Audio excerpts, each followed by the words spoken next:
Hey everybody, welcome back to learned. आज के video में will be looking at the topic of wetlands.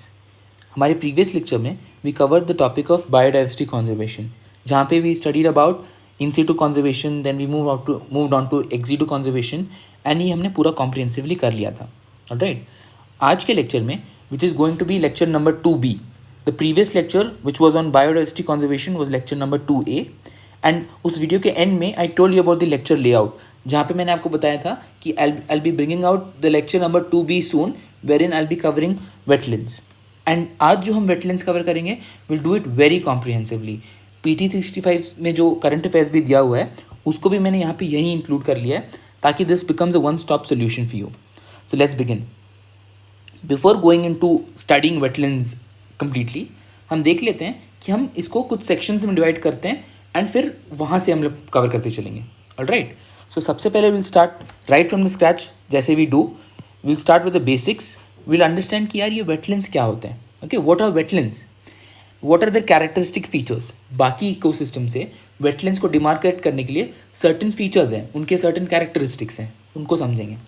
Then will study an important question, why are wetlands important, what are its significance, why is it so important that इसके लिए अलग से एक convention बनी हुई है, the Ramsar convention. Alright, so we'll look at its functions as well. Then we'll address the question on reasons for its depletion, कि क्यों wetlands को क्या threats हैं।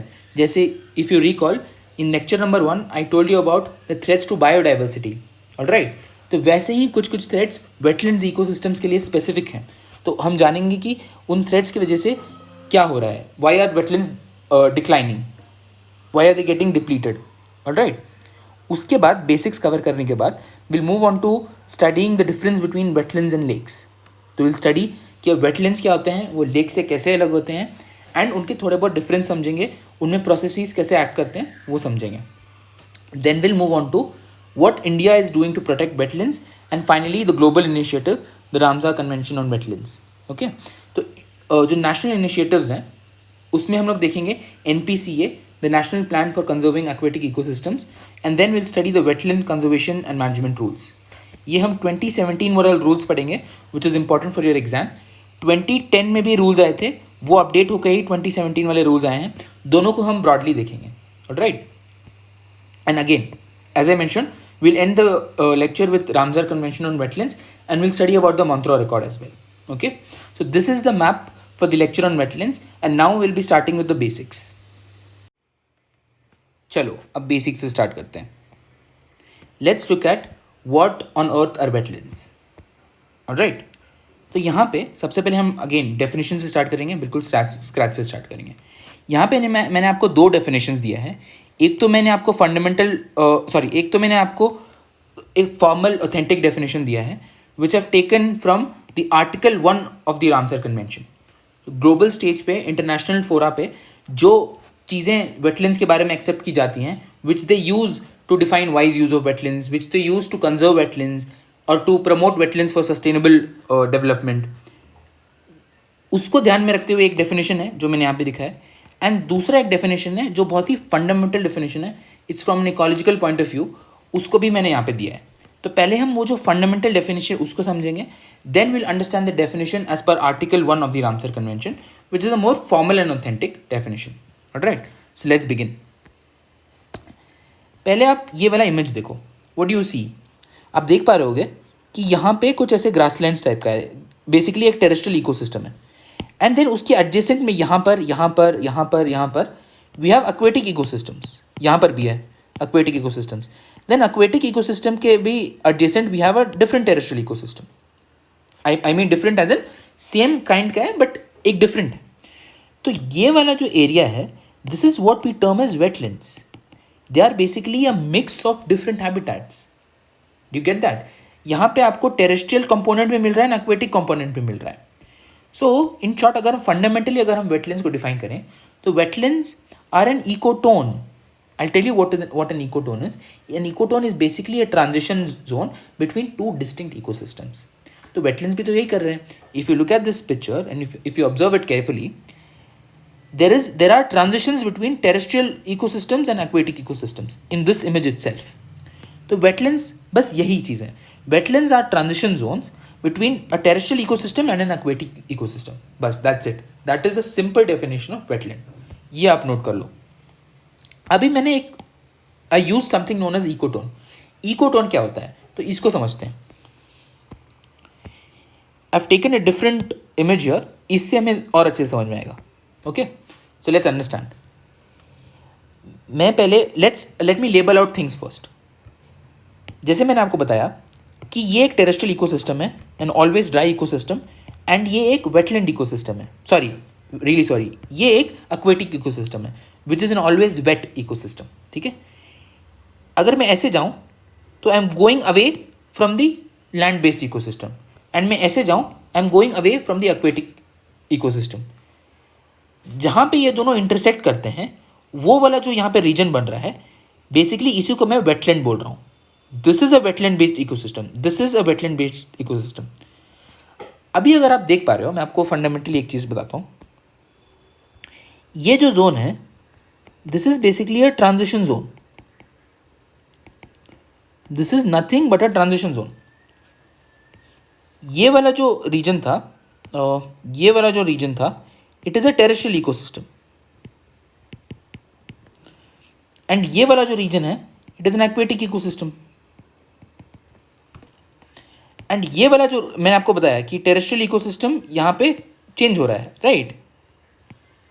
अगर मैं ऐसे जाऊँ तो मैं टेरेस्ट्रियल इकोसिस्टम से दूर जा रहा हूँ, और अगर मैं ऐसे आऊँ तो मैं एक्वेटिक इकोसिस्टम से दूर जा रहा हूँ.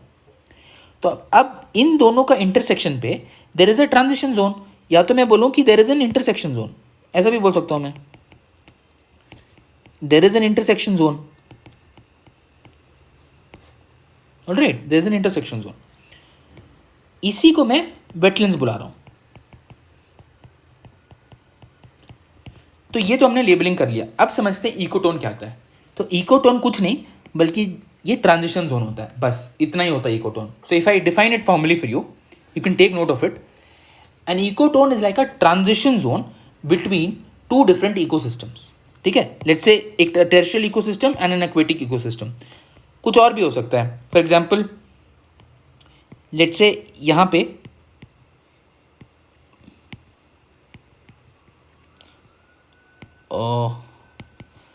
forgive me for a bad drawing, but I'm just doing it to explain it to you. Let's say ये एक फॉरेस्ट बेस्ड इकोसिस्टम है. ठीक है.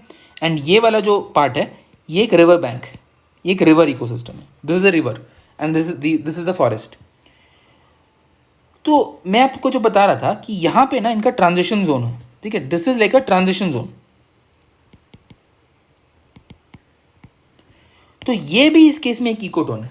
ठीक है. टेक्निकली आप देखोगे, ब्रॉडली देखोगे तो ये एक टेरेस्ट्रियल इकोसिस्टम है, एक एक्वेटिक इकोसिस्टम है, राइट. लेकिन कुछ ऐसा भी हो सकता है. लेट्स से अगेन फॉरेस्ट है. ठीक है. We have forest and then when we transition into grasslands. ठीक है. तो इनके बीच में भी जो इंटरसेक्शन है, this is also N ecotone, क्योंकि ये भी ट्रांजिशन जोन है. You understand. तो बस इसी को बोलते हैं हम ecotone. Transition zone between two different ecosystems. कोई भी टू डिफरेंट हो सकते हैं. हमारे केस में क्योंकि हम वेटलैंड्स पढ़ रहे हैं तो वो टेरेस्ट्रियल एंड एक्वेटिक इकोसिस्टम का ट्रांजिशन जोन है, इसलिए हम उसको वेटलैंड बोल रहे हैं. And this is what ecotone is all about. अभी अगर आप देख पाओ तो यहाँ पे एक पेड़ इन्होंने बनाया है, द इमेज. ओके. एंड यहाँ पे थोड़े बहुत वेजिटेशन है, बट यहाँ पे जो ट्रांजिशन जोन है, इसमें काफ़ी एक रिच स्पीसीज दिख रहा है. स्पीसीज रिचनेस दिख रहा है यहाँ पे. There are variety of species and they're also rich. तो इसका क्या लॉजिक है. देखो, टेरेस्ट्रियल जोन जो था that provides a particular habitat. ठीक है. Terrestrial zone supports certain species. ठीक है. फॉर एग्जाम्पल काउज हो गया, बर्ड्स हो गए जो ट्री से बैठते हैं, ये वाले स्पीसीज को सपोर्ट करता है. ठीक है. जो एक्वेटिक इकोसिस्टम है, अगेन क्योंकि एक मरीन इकोसिस्टम है तो ये फिशेज एंड एक्वेटिक ऑर्गेनिजम्स को सपोर्ट करता है. मैं आपको बस इतना बता रहा हूँ, ये जो टेरेस्ट्रियल इकोसिस्टम है वो बेसिकली खुद में एक हैबिटेट को रिप्रेजेंट करता है जहाँ पे इट सपोर्ट्स सर्टेन स्पीसीज. वैसे ही एक्वेटिक इकोसिस्टम भी एक हैबिटेट है खुद में जहाँ पे it supports a different set of species.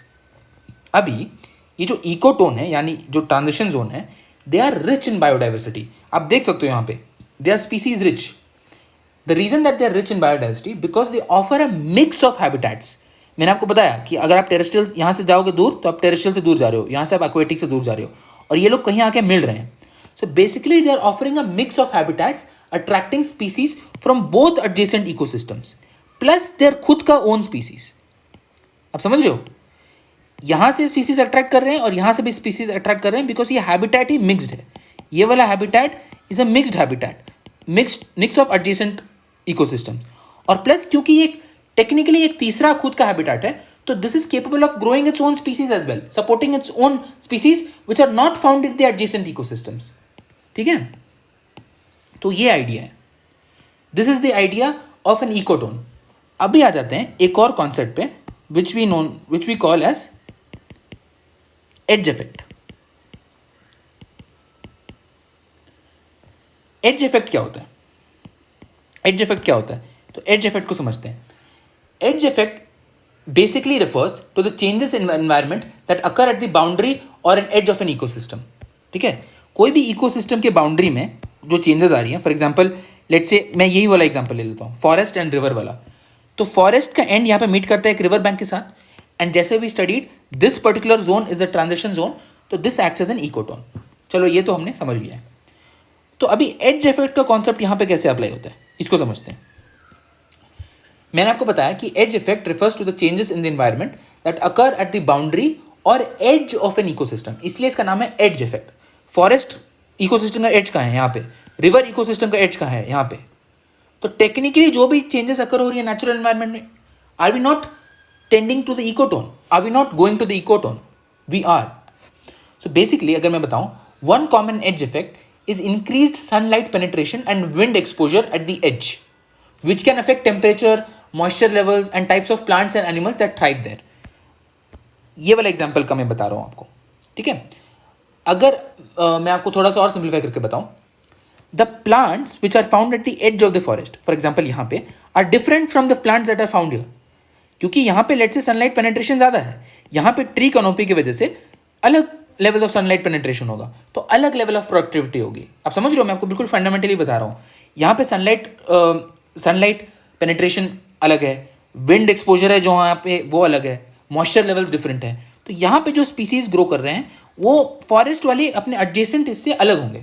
इसी को बोलते हैं एज इफेक्ट. ठीक है, तो अगर मैं समराइज करूँ सिंपल टर्म्स में बताऊँ, ecotone is a transitional area between two ecosystems, while edge effect describes the specific changes that happen at the boundary of an ecosystem. ठीक है, एंड ये दोनों इंपॉर्टेंट कॉन्सेप्ट्स हैं if you want to understand how different ecosystems interact. अगर आप एक ecosystem के as पे जा रहे हो, उसके बाउंड्री पे जा रहे हो, तो you will experience something known as the edge effect, because उसके एडजेसेंट इकोसिस्टम के कैरेक्टरिस्टिक्स भी उस पर एग्जिबिट होने लगेंगे. You will be able to see the reflections of those particular characteristics in this particular ecosystem at the boundary. जैसे यहाँ पे कर रहे हो, sorry for that, यहाँ पे जो प्लांट्स ग्रो करेंगे that will not be like tall trees, that will be something different, because ये रिवर बैंक के जो adjacent जो इसके इकोसिस्टम है वहाँ से भी इन्फ्लुएंस हो रहा है.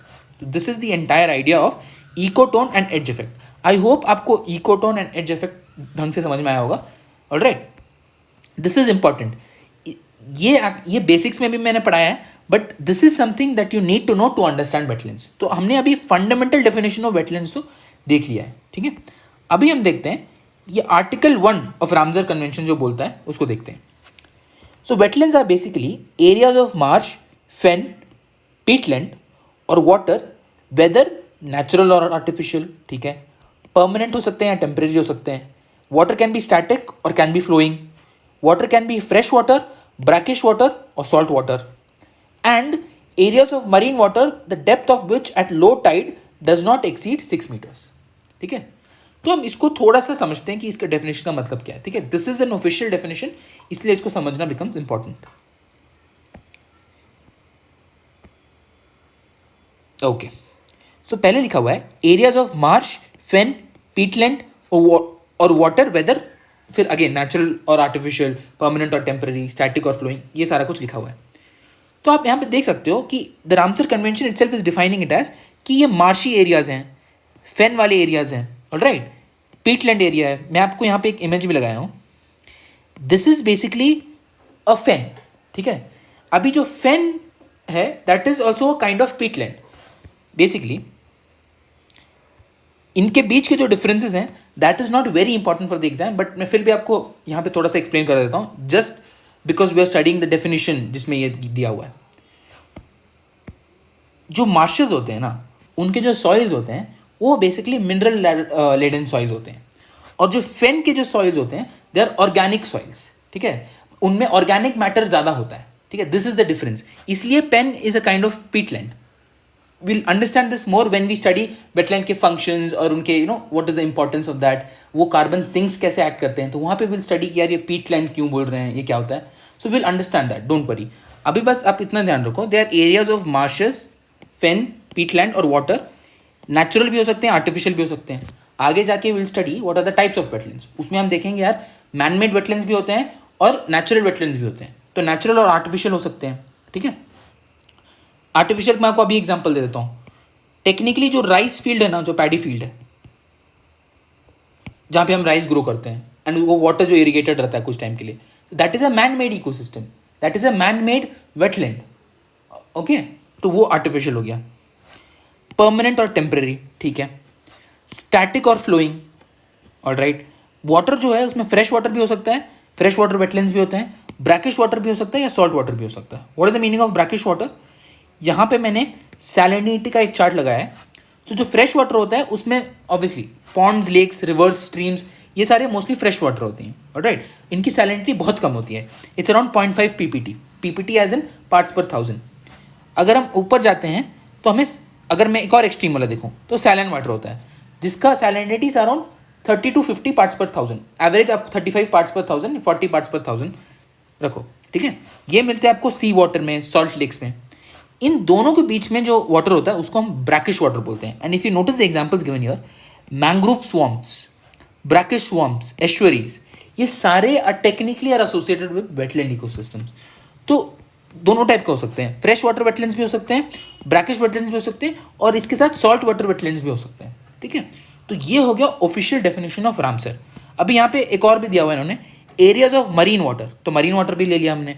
The depth of which at low tide does not exceed 6 metres. So basically low tide क्या होता है, ये वाला थोड़ा सा आपको बता देता हूँ. लेट्स से ये शोर लाइन है. ठीक है, ये शोर है. ठीक है, पानी का लेवल जो है लेट्स से यहाँ तक है एंड देन यहाँ तक आ रहा है. तो यहाँ तक जब पानी आता है तो उसको बोलते हैं हम हाई टाइड. ठीक है, एंड यहाँ तक जब आ रहा है then it is known as low tide. This is known as the tidal range. तो ये हो गया लो टाइड. ये डेफिनेशन में हम यही बोल रहे हैं, एरियाज ऑफ मरीन वाटर, मतलब areas of marine water the depth of which at low tide does not exceed 6 metres. तो इसका जो डेप्थ है, depth at low tide does not exceed मतलब लेस देन 6 मीटर. ठीक है, ये बेसिकली डेफिनेशन. ये जो इसका लो एलिवेशन है, this does not go below this.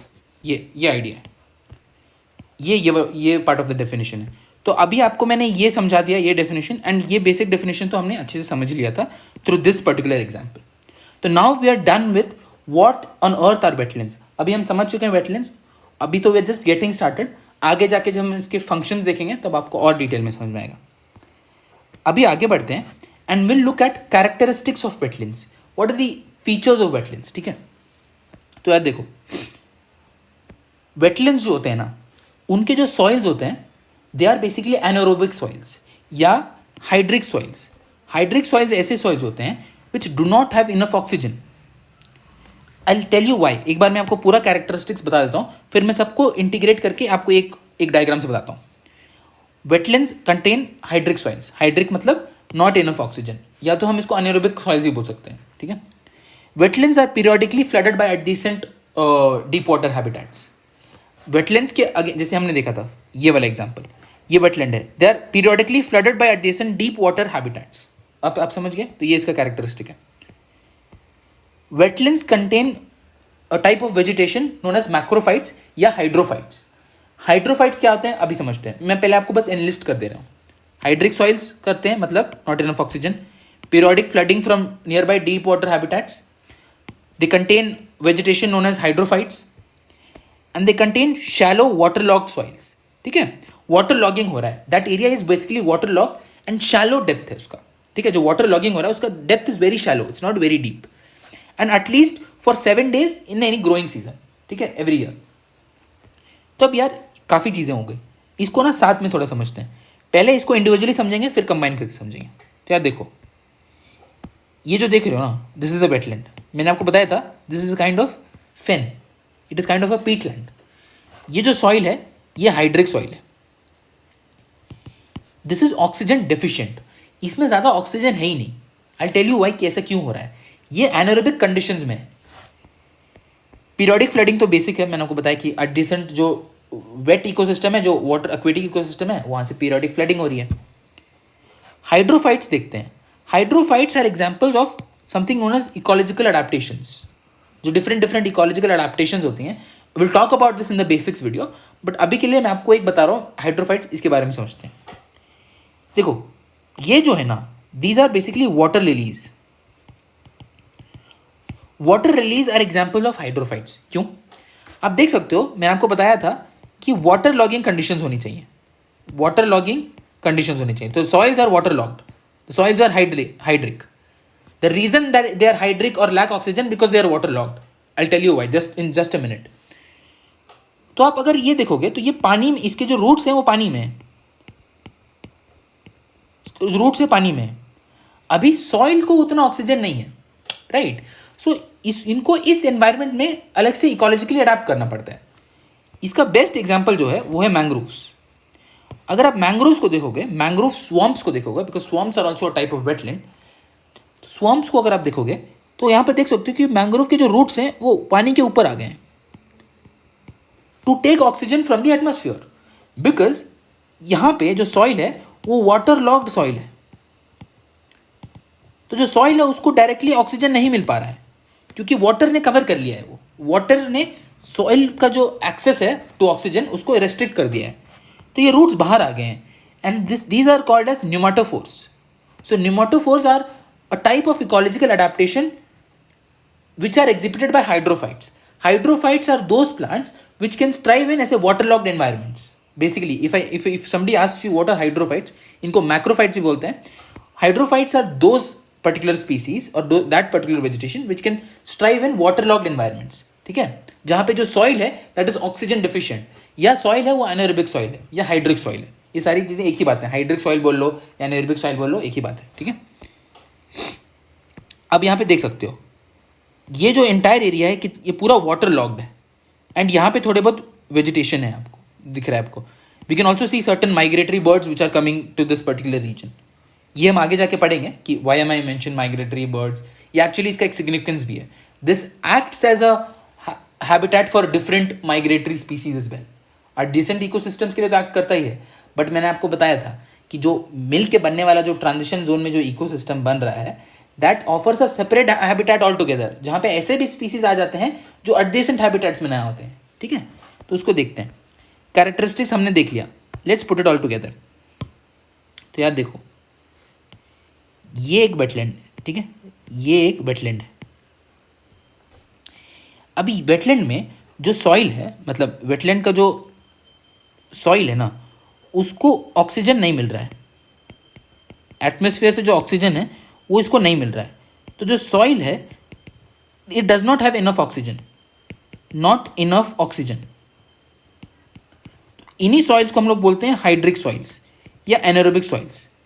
तो अब इससे चीज़ें हो क्या रही हैं, इससे ये हो रहा है कि जो प्लांट्स यहाँ पे ग्रो कर रहे हैं, ठीक है, उनके सर्टन इकोलॉजिकल अडेप्टेशंस हो रहे हैं। वो इसलिए हो रहे हैं because they have to strive in a water logged environment. This is a water logged environment and this is also shallow।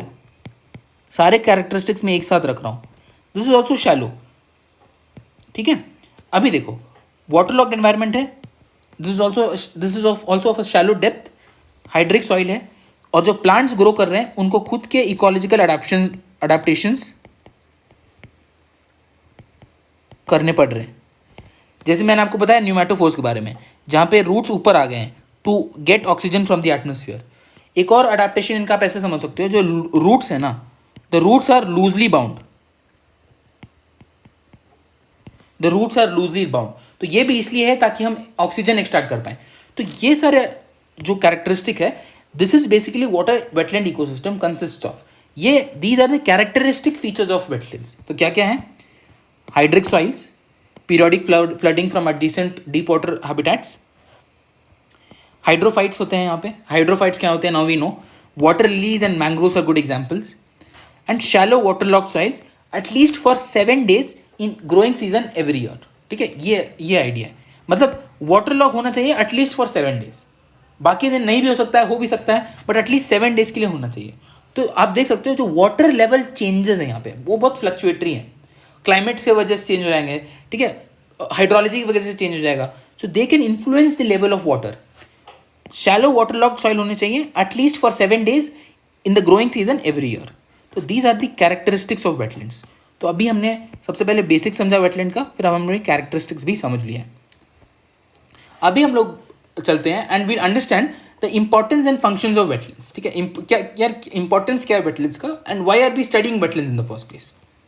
तो यार देखो, मैंने आपको अभी यहाँ पे बताया था, ये जो एक बर्ड है, this is a migratory species and this is coming to this particular habitat which is a wetland.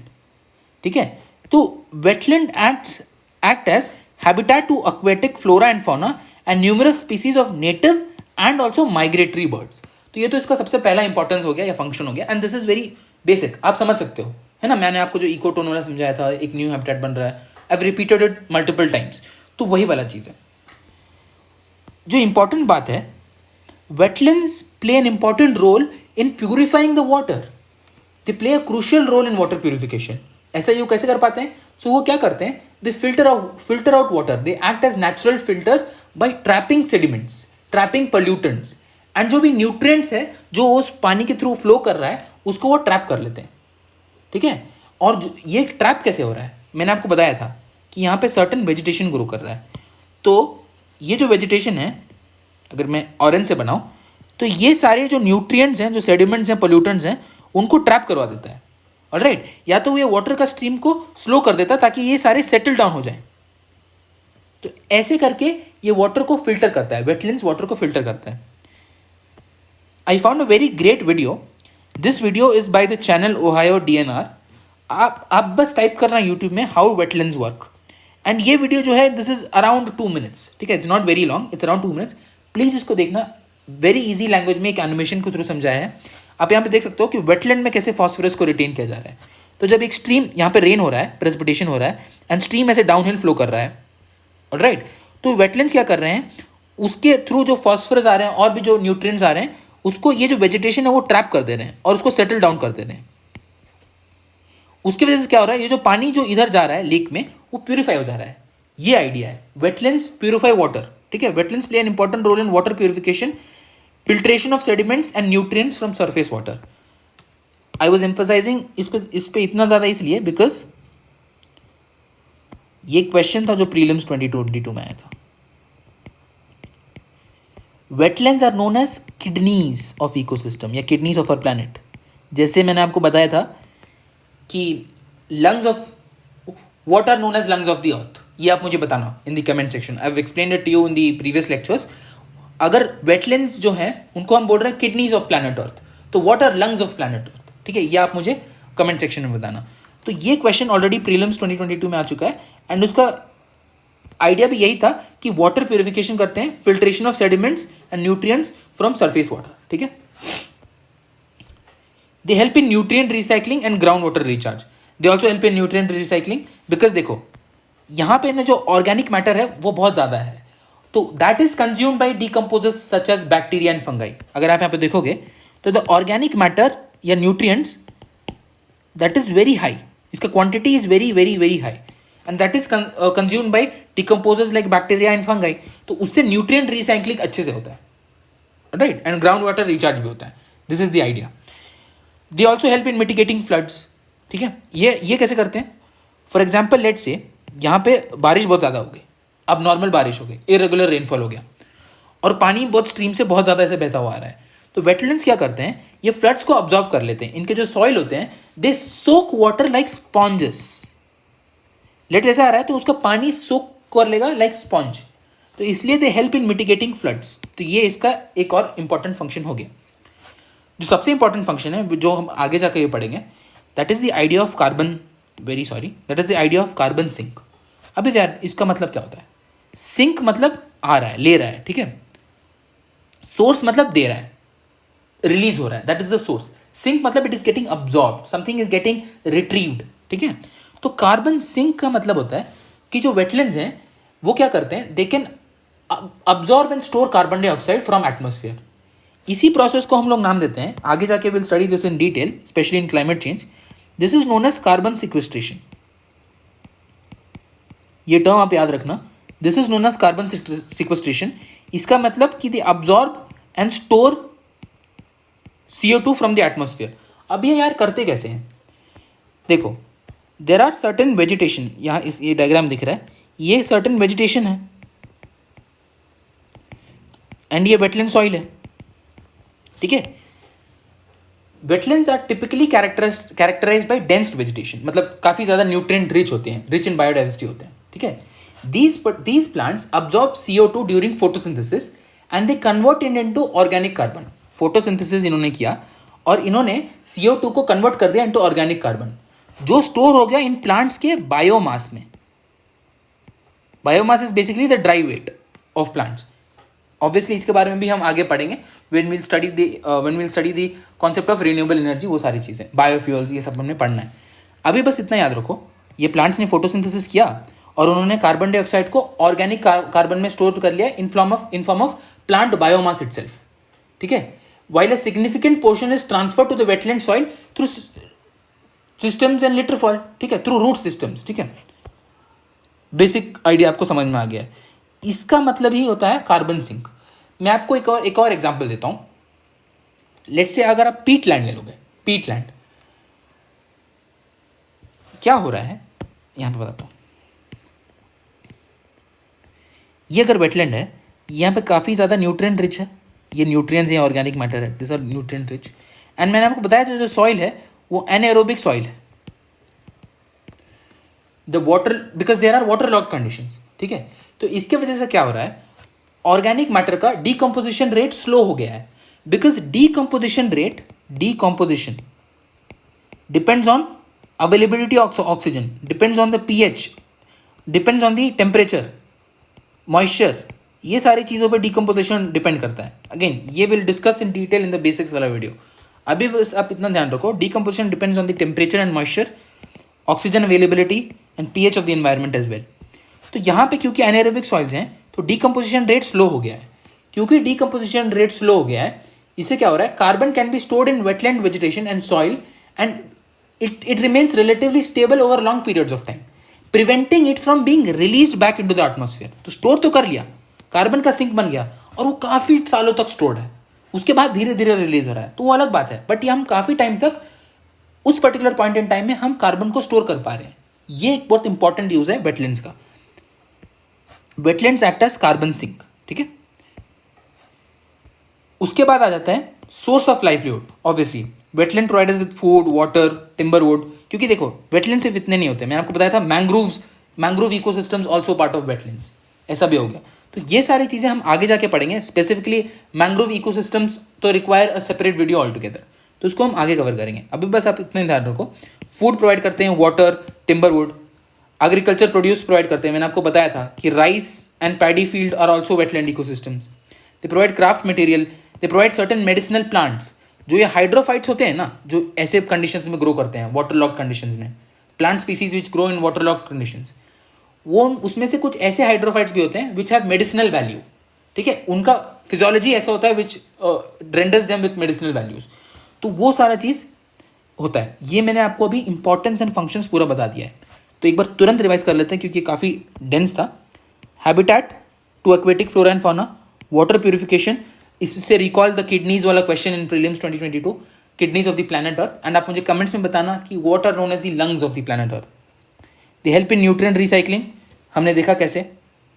They also help in ground water recharge, flood mitigate करते हैं because they act as sponges, यहाँ पे मैं लिख देता हूँ, they act as sponges, they soak water. उसके बाद they also act as a carbon sink, इसका हमने देखा कि डीकम्पोजिशन रेट स्लो हो जाता है एंड अगेन वेजिटेशन और सॉइल स्टोर करके रख सकता है and release it over long periods of time. Carbon sequestration का हमने टर्मिनोलॉजी यहाँ पे इंट्रोड्यूस किया है, आगे जाके इसको हम डिटेल में पढ़ेंगे।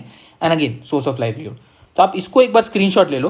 This is important for you to know both for prelims and mains, and ये एक इंपॉर्टेंट चीज़ आता है बिकॉज अगेन मैंने अभी जस्ट बताया कि यहाँ पे तो क्वेश्चन भी आया हुआ है, ठीक है।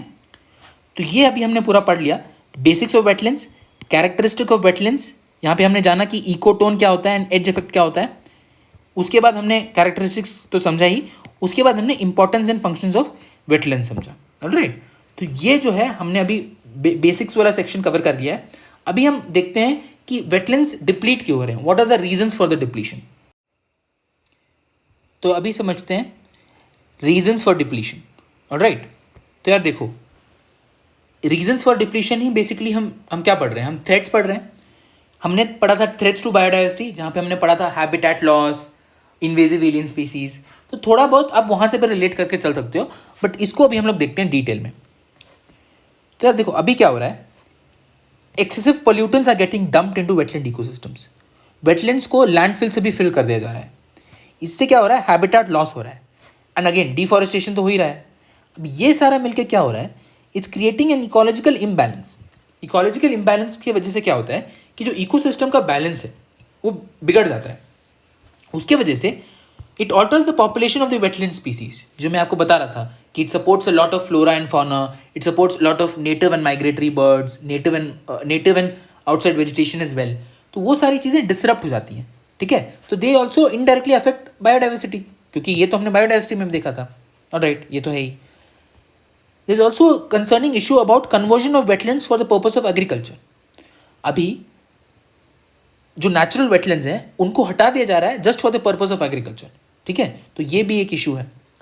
This issue of aquaculture, over fishing, ठीक है। आप बहुत ज़्यादा फिश का एक्वाकल्चर कर रहे हो, फिश का एक्वाकल्चर कर रहे हो, बहुत ज़्यादा मरीन ऑर्गेनिजम्स को आप हार्वेस्ट कर रहे हो। तो इसके वजह से क्या हो रहा है, जो वेटलैंड्स हैं वो डिप्लीट हो जा रहे हैं। This is also an important reason.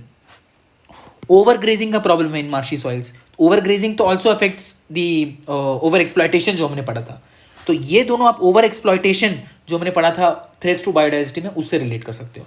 तो क्या क्या हमने देखा, excessive pollutants are getting dumped, habitat loss and deforestation, conversion of wetlands for agriculture, ये भी एक कंसर्न है, ओवर फिशिंग या over harvesting of fish, aquaculture, and over grazing in marshy soils. तो ये तो हो गया रीजंस फॉर डिप्लीशन। ये तो आप बेसिकली समझ ही सकते हो, if you get a question in prelims तो आप समझ सकते हो कि यार इसकी वजह से वेटलैंड्स डिप्लीट हो रहे होंगे, because now we understand what wetlands are and how they function, what are their importance, what is the importance of wetlands and how they function, ठीक है। ये हमने देख लिया। यहाँ पे पिक्टोग्राफिकली मैं आपको समझाने का ट्राई करता हूँ। देखो, this is a wetland ecosystem. ये जो है ये एक टेरेस्ट्रियल इकोसिस्टम है एंड ये एक्वेटिक इकोसिस्टम है, एंड इन दोनों को इंटरसेक्शन या ट्रांजिशन जोन में बन रहा है हमारा wetland ecosystem which is a ecotone, ठीक है। अभी क्या हुआ, over the period of time urbanization हुआ।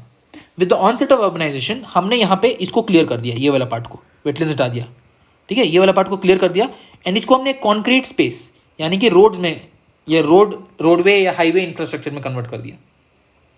वैसे ये वाला पार्ट को भी हमने यहाँ पे क्लियर कर दिया। देखो, इसको हमने हाउसेस बनाने में ये कर दिया है, हाउसेस बना दिया है।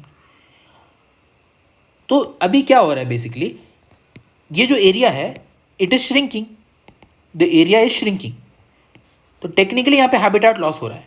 इसके वजह से क्या होता है, वाटर क्वालिटी डिग्रेड हो जाता है एंड पीरियोडिक फ्लडिंग भी एक्सपीरियंस करने को मिलती है।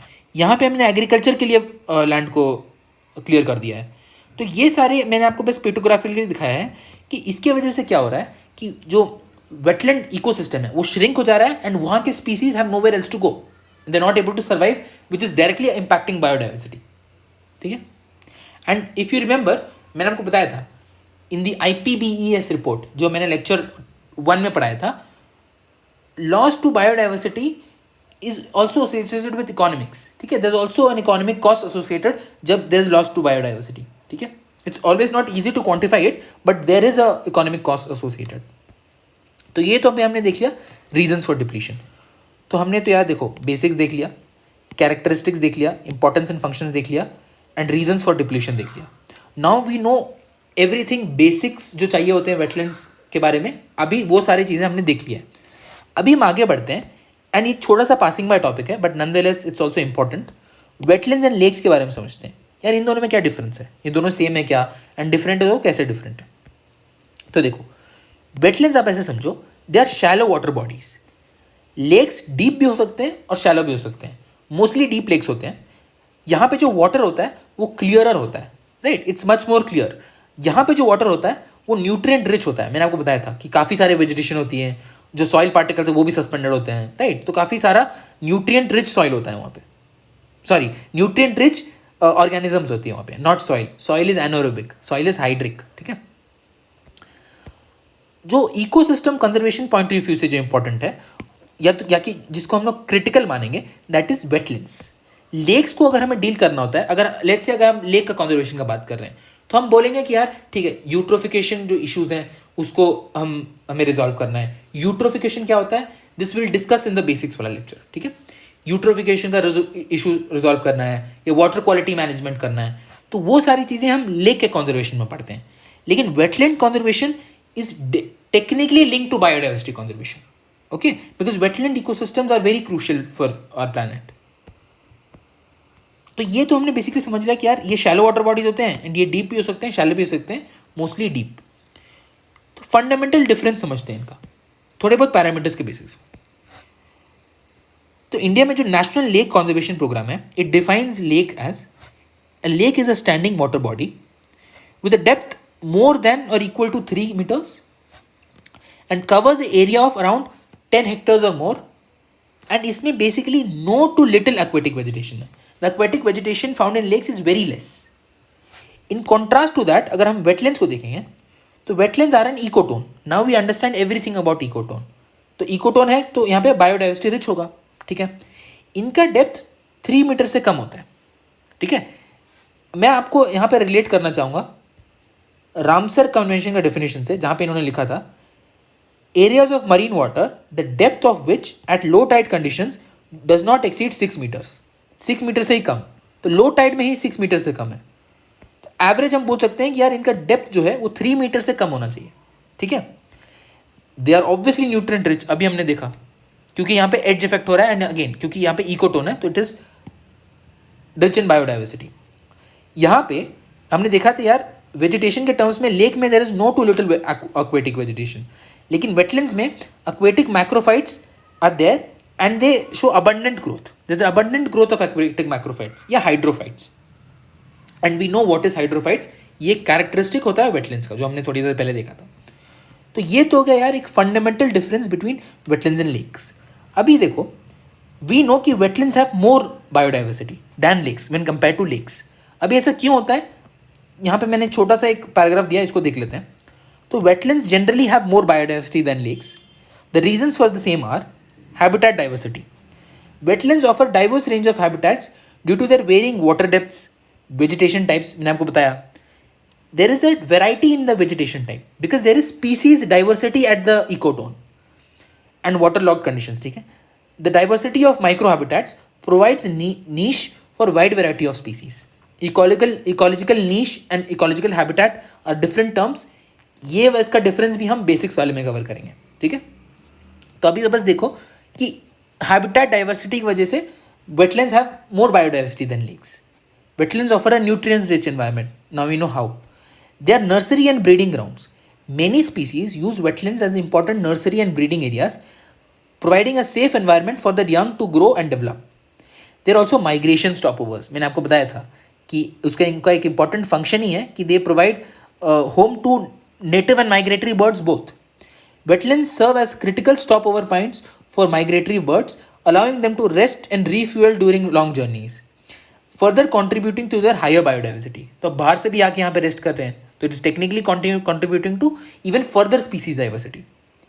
Migratory birds से related भी एक convention है, it is known as UNCMS, United Nations Convention on Migratory Species.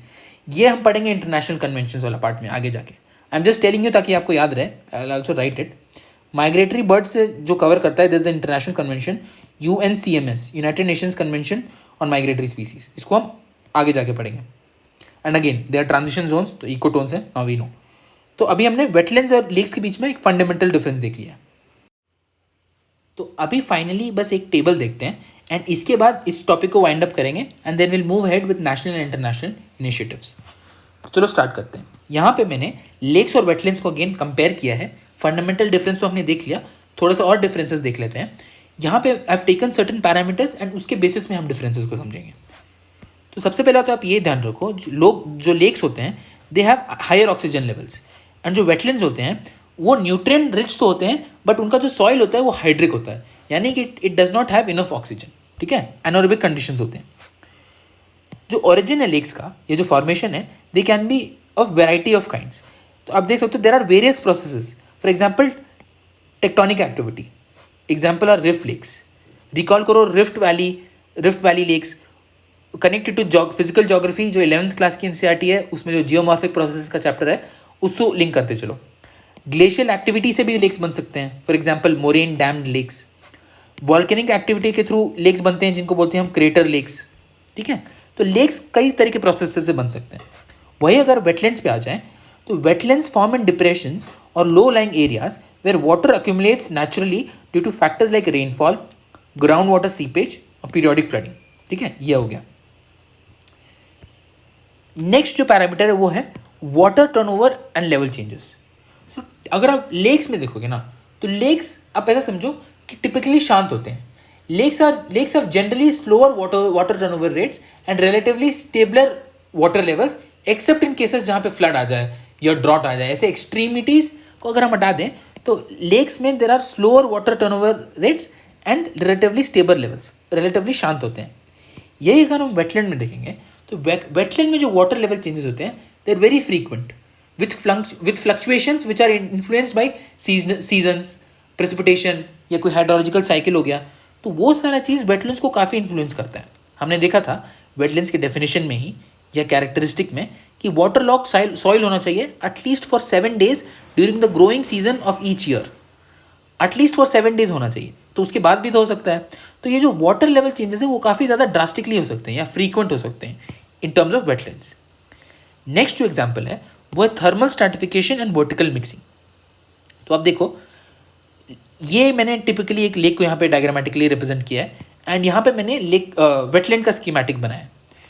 तो जो लेक्स हैं उनकी डेप्थ ऑब्वियसली ज़्यादा होती है, they are much more deeper. वो शैलो भी हो सकते हैं बट उनका जो अगर आप टिपिकली देखो तो डीपर होते हैं compare to wetlands, and wetlands are shallow. तो यहाँ पे जो लेयर्स हैं वो ऐसे थर्मली स्ट्रैटिफाई हो जाते हैं। जो सबसे ऊपर वाला लेयर जाता है वो वार्म होता है एंड नीचे जैसे जाते हैं कोल्ड और डेंस लेयर बन जाता है। तो अभी क्या होता है, क्योंकि नीचे कोल्ड और डेंस लेयर होता है तो this supports vertical mixing which is thermally regulated, क्योंकि यहाँ पे ऑलरेडी थर्मल स्ट्रैटिफिकेशन हो गया है and it has enough depth कि ये वर्टिकल मिक्सिंग हो पाए through thermal loops. Basically thermally regulated vertical mixing यहाँ पे होता है। वेटलैंड्स में क्या होता है, क्योंकि wetlands are shallow and they are not of much depth, तो यहाँ पे ऐसे स्ट्रैटिफिकेशन नहीं हो पाता है। तो there is no stratification and there is no vertical mixing. जो भी यहाँ पे मिक्सिंग होती है वो विंड्स के थ्रू होती है। तो यहाँ पे the mixing is wind regulated, यहाँ पे the vertical mixing is thermally regulated. Alright, एक और डिफरेंस समझते हैं on the basis of food chain.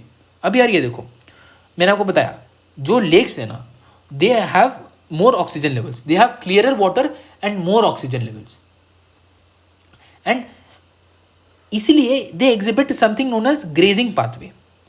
जो भी जू प्लैंक्टन होता है, स्मॉल फिश होती है, they directly feed on to the plants and algae.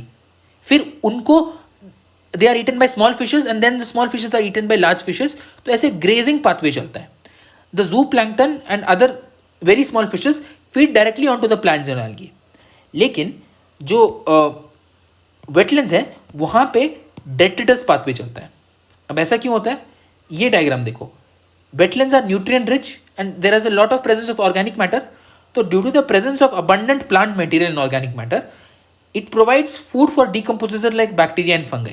ठीक है, तो सबसे पहले decomposers एक्ट करते हैं, फिर उन वहाँ से न्यूट्रिएंट रिसाइकल होता है। तो this is a detritus pathway, unlike grazing pathway जो लेक्स में दिखाया जाता है। ठीक है, तो ये हो गया फूड चेन में difference. Biodiversity and ecosystem productivity, ये तो हम समझ ही सकते हैं।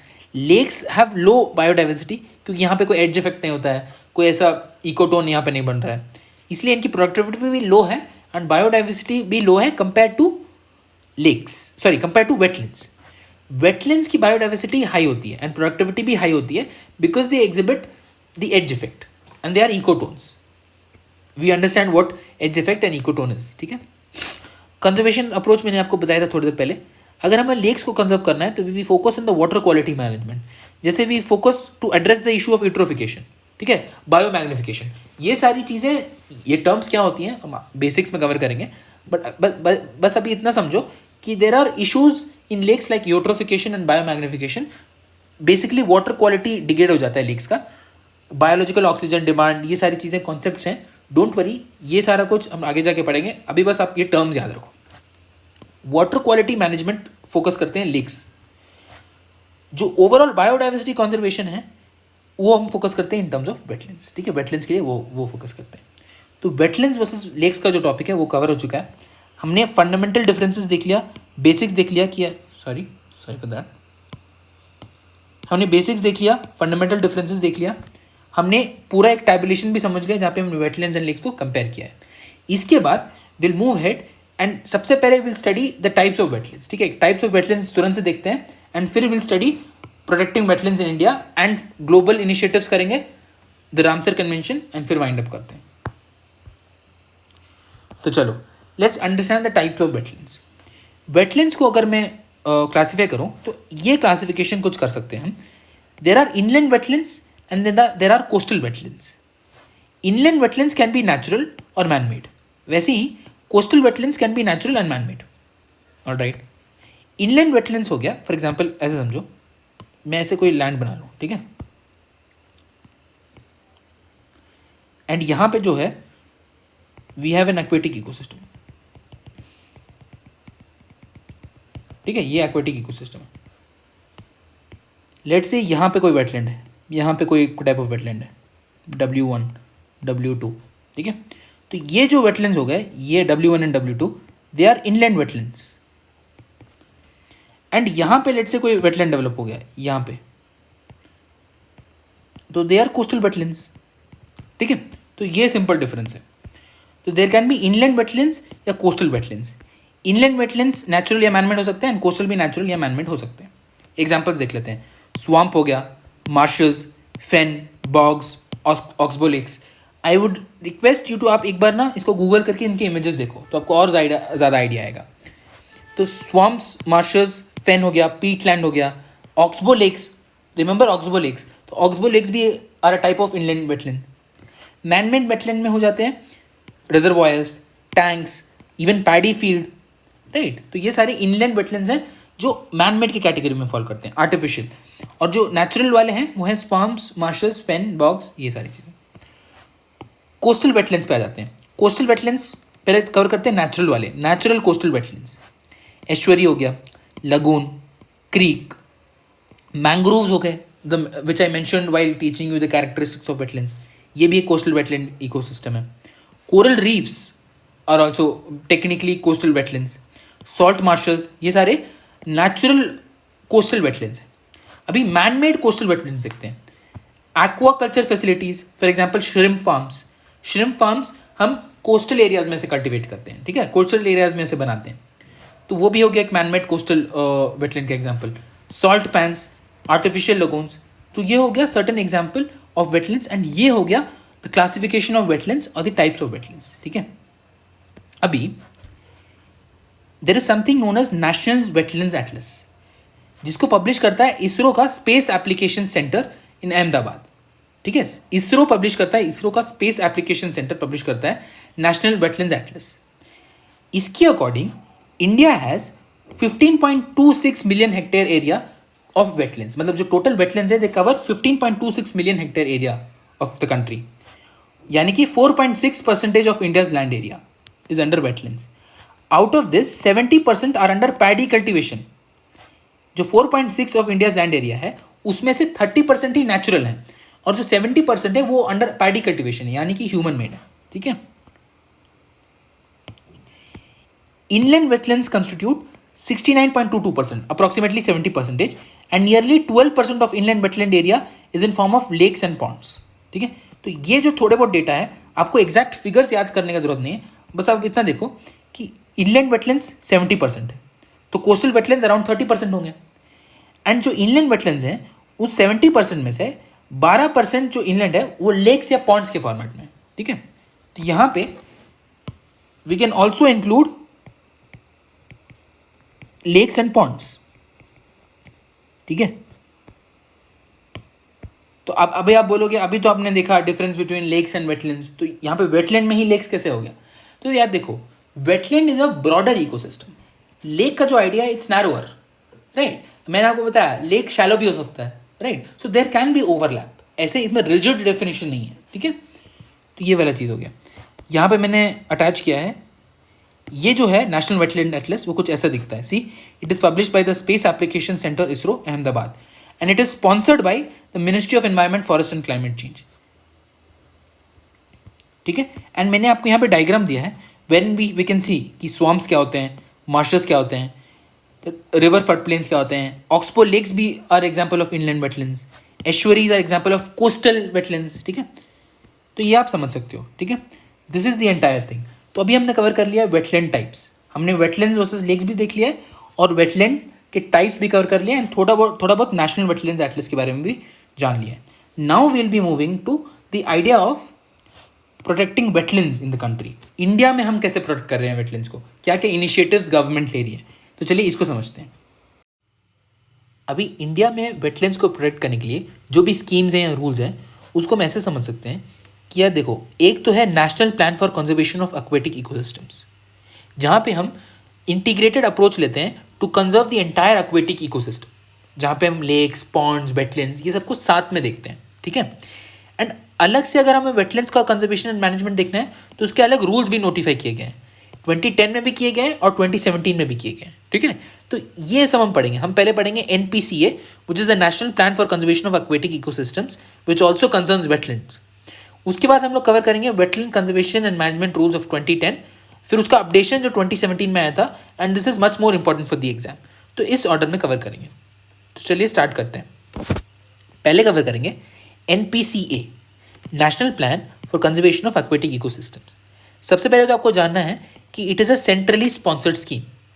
सेंट्रली स्पॉन्सर्ड स्कीम है तो आप समझ सकते हो जो फंडिंग रेशियो है वो 70:30 होगा और नॉर्थ ईस्ट स्टेट्स या हिली स्टेट्स के लिए 90:10 होगा। सेंटर इज टू स्टेट्स का जो फंडिंग पैटर्न है वो ऐसा होगा, सेंटर 70% देगा and states, respective state government 30% देंगे। तो ये है सेंट्रली स्पॉन्सर्ड स्कीम। क्या? National plan for conservation of aquatic ecosystems. It takes a integrated approach for aquatic ecosystem. कैसे यार इंटीग्रेटेड अप्रोच है? तो ऐसे समझ सकते हैं कि पहले क्या हुआ करता था, ये प्लान के आने से पहले जो वेटलैंड्स हैं उनको कंजर्व किया जा रहा था under something known as national wetland conservation programme, NWCP। वैसे ही लेक्स को एक अलग प्लान या प्रोग्राम के अंडर कंजर्व किया जा रहा था, it is known as NLCP, national lake conservation plan. तो अभी हमने क्या किया, इन दोनों को मर्ज कर दिया into the national plan for conservation of aquatic ecosystems. तो ये आइडिया है। अभी इसका ऑब्जेक्टिव क्या है? The objective is to halt and reverse the degradation of wetlands. जो वेटलैंड का लॉस हो रहा है ड्यू टू डिफरेंट रीजंस, हमने देखा था in the section reasons for the depletion of wetlands. तो वहां पे हमने देखा था कि यार क्या क्या रीजंस हैं जिसकी वजह से वेटलैंड्स का लॉस हो रहा है। तो उसको एड्रेस करने के लिए ये प्लान इन प्लेस लाया गया। This plan is operational since the 12th 5-year plan which was from the period of 2012 to 2017. Now try to link it with economy.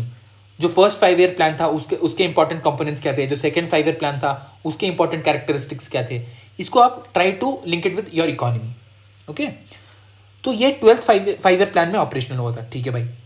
इसका फंडिंग पैटर्न हमने डिस्कस किया, क्योंकि एक सेंट्रली स्पॉन्सर्ड स्कीम है तो इसका फंडिंग पैटर्न है 70:30, basically the cost sharing between central government and respective state governments, and north east states and हिली स्टेट्स के लिए 90:10, ठीक है। इसमें ज़्यादा कुछ प्रॉब्लम नहीं है। अभी क्या होता है इसमें, इस प्लान के अंदर क्या होता है, जो सेंटर होती हैं वो स्टेट्स को गाइडलाइंस देती हैं, टेक्निकल असिस्टेंस देती हैं और फाइनेंशियल असिस्टेंस भी देती हैं, बिकॉज जो वाटर और लैंड रिसोर्सेज हैं, जो लैंड रिसोर्सेज हैं वो स्टेट्स के अंदर है, ठीक है। तो जो लैंड रिसोर्सेज है वो स्टेट लिस्ट में आता है, तो सेंटर क्या करती है, उनको गाइडलाइंस देती है कि यार ऐसे से करो, क्योंकि ये स्कीम सेंट्रली स्पॉन्सर्ड स्कीम है, ठीक है। टेक्निकल असिस्टेंस देती हैं और फाइनेंशियल असिस्टेंस देती हैं, तो आपको ये ध्यान में रखना है। And finally criteria for identifying wetlands of national importance. देखो देर आगे जाके अभी हम लोग देखेंगे कि इंटरनेशनल इंपॉर्टेंस भी होता है, लेकिन वेटलैंड्स ऑफ नेशनल इंपॉर्टेंस का criteria is under NPCA are same as those prescribed under the Ramsar convention of wetlands. तो NPCA के अंदर अगर हमें वेटलैंड्स ऑफ इंपॉर्टेंस डिक्लेयर करना है तो that criteria is similar to the Ramsar convention वाला क्राइटेरिया। वो क्राइटेरिया क्या है हम लोग आगे जाके देखेंगे, ठीक है। आपको बस ये याद रखना है, बाद में आके मैं आपको ये पॉइंट लिंक भी कराऊंगा। तो ये तो हो गया यार national plan for conservation of aquatic ecosystems which is a centrally sponsored scheme. अब आप समझ ही सकते हो यार कि ऐसा प्लान है, तो वो प्लान क्यों लाया गया, ये स्कीम क्यों लाया गया? क्योंकि एक प्रॉब्लम हो रही थी, वो प्रॉब्लम थी डिप्लीशन ऑफ वेटलैंड्स। तो उसको एड्रेस करने के लिए एक सेंट्रली स्पॉन्सर्ड स्कीम लाया गया, national plan for conservation of aquatic ecosystems, जिसने एक इंटीग्रेटेड अप्रोच किया। और जो अलग अलग प्लान्स थे और प्रोग्राम्स थे, जैसे वेटलैंड के लिए एक NWCP था और लेक्स के लिए NLCP था, नेशनल लेक कंजर्वेशन प्लान, उन दोनों को मर्ज कर दिया एंड एक कॉम्प्रिहेंसिव इंटीग्रेटेड प्लान लाया, national plan for conservation of aquatic ecosystem. तो इसको तो हमने समझ लिया है। अभी हम थोड़े और इंपॉर्टेंट चीज़ पे मूव करते हैं, which are the wetland conservation and management rules of 2010। अब ये भी इसलिए आया क्योंकि we know wetlands are facing a threat. तो due to the degradation of wetlands हमें लाना पड़ा wetlands conservation and management rules of 2010। सबसे पहले ये रूल्स 2010 में है। What are these? Basically these are legally enforceable by the, obviously they are under the environment ministry, notified under the environment protection act। ये आप प्लीज ध्यान में रखो, they are notified under the environment protection act। तो जो wetland conservation and management rules हैं, they are notified under the environment protection act and they are legally enforceable rules by the ministry of environment, forest and climate change।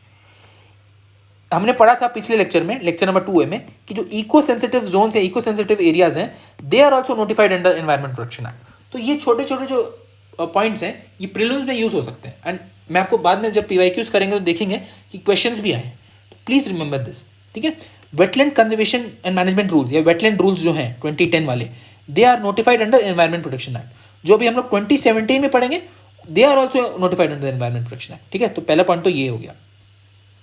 दूसरा point हो गया कि 2010 के rule से क्या हुआ था, एक बॉडी एस्टैब्लिश हुआ था, वो था central wetland regulatory authority, CWRA, and इसका चेयरमैन था secretary of environment, secretary of the environment ministry, ठीक है।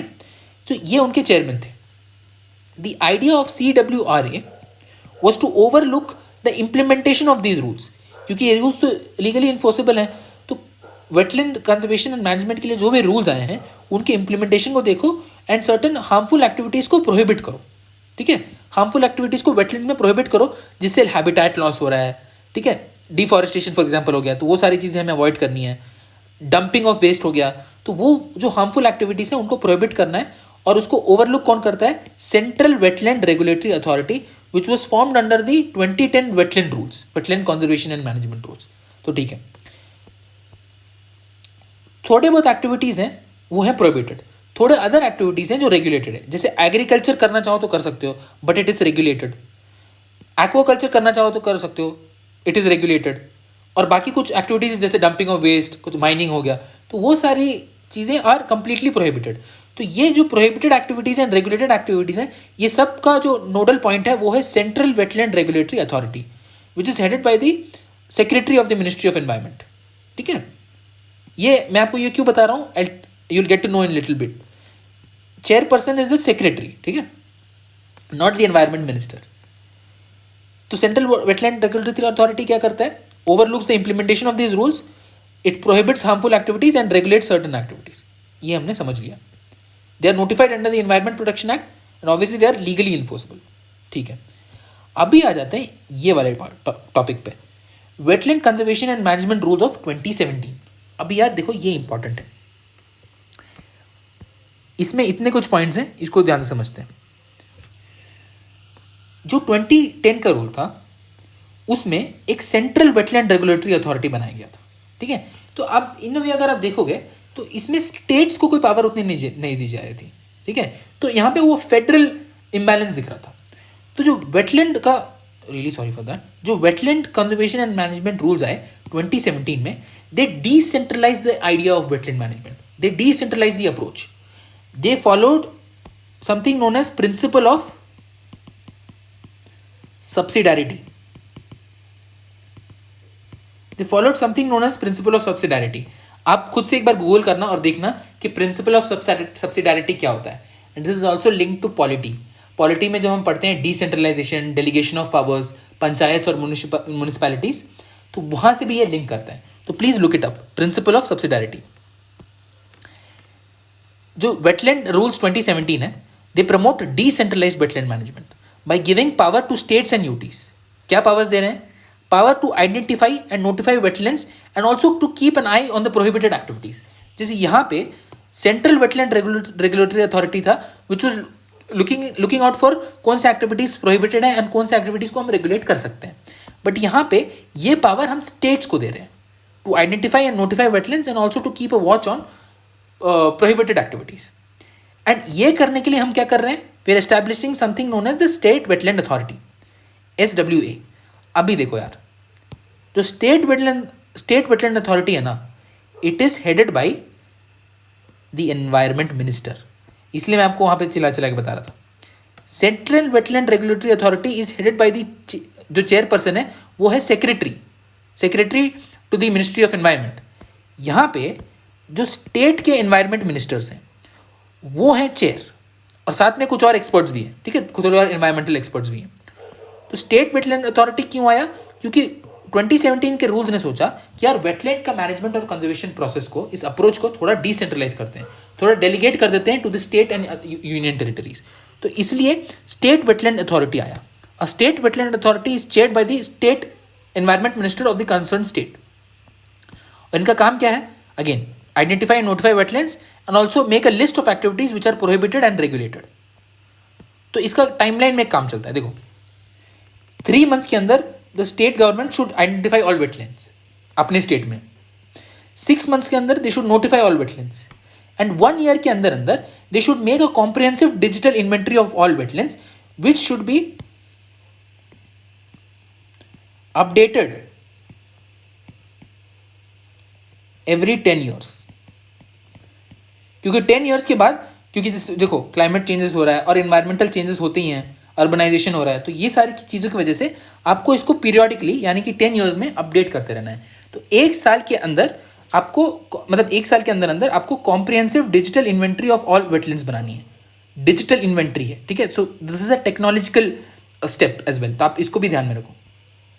तो चलो, स्टेट वेटलैंड अथॉरिटी तो हो गया। इसमें आपको ध्यान रखना है कि headed by the environment minister of the concern state and the task is to obviously identify notify wetlands तो है ही, also to make a list of permitted activities and regulated activities and also prohibited activities. साथ साथ 1 साल के अंदर they should also make a comprehensive digital inventory of all wetlands in the concern state. तो चलो, ये तो हो गया अबाउट स्टेट वेटलैंड अथॉरिटी। एक बनता है नेशनल वेटलैंड्स कमिटी। अभी नेशनल वेटलैंड्स कमिटी क्या होता है इसको देखते हैं। The national wetlands committee NWC overseas the work carried out by the states. तो आप ऐसा समझो कि national wetlands committee is above the state wetlands authority. जो भी स्टेट वेटलैंड अथॉरिटीज कर रही हैं, स्टेट अथॉरिटीज कर रही हैं काम, उसको नेशनल वेटलैंड्स कमिटी ओवरलुक करता है। एंड ये आपको नाम से भी समझ में आ रहा है, ये नेशनल लेवल पर है, this is at a central level and this is eight regional levels, ठीक है। तो NWC oversees the work carried out by the states. It is the nodal advisory body for NPCA। देखो, अभी हमने पढ़ा था NPCA। इस NPCA के लिए भी जो नोडल एडवाइजरी बॉडी है वो है नेशनल वेटलैंड्स कमिटी।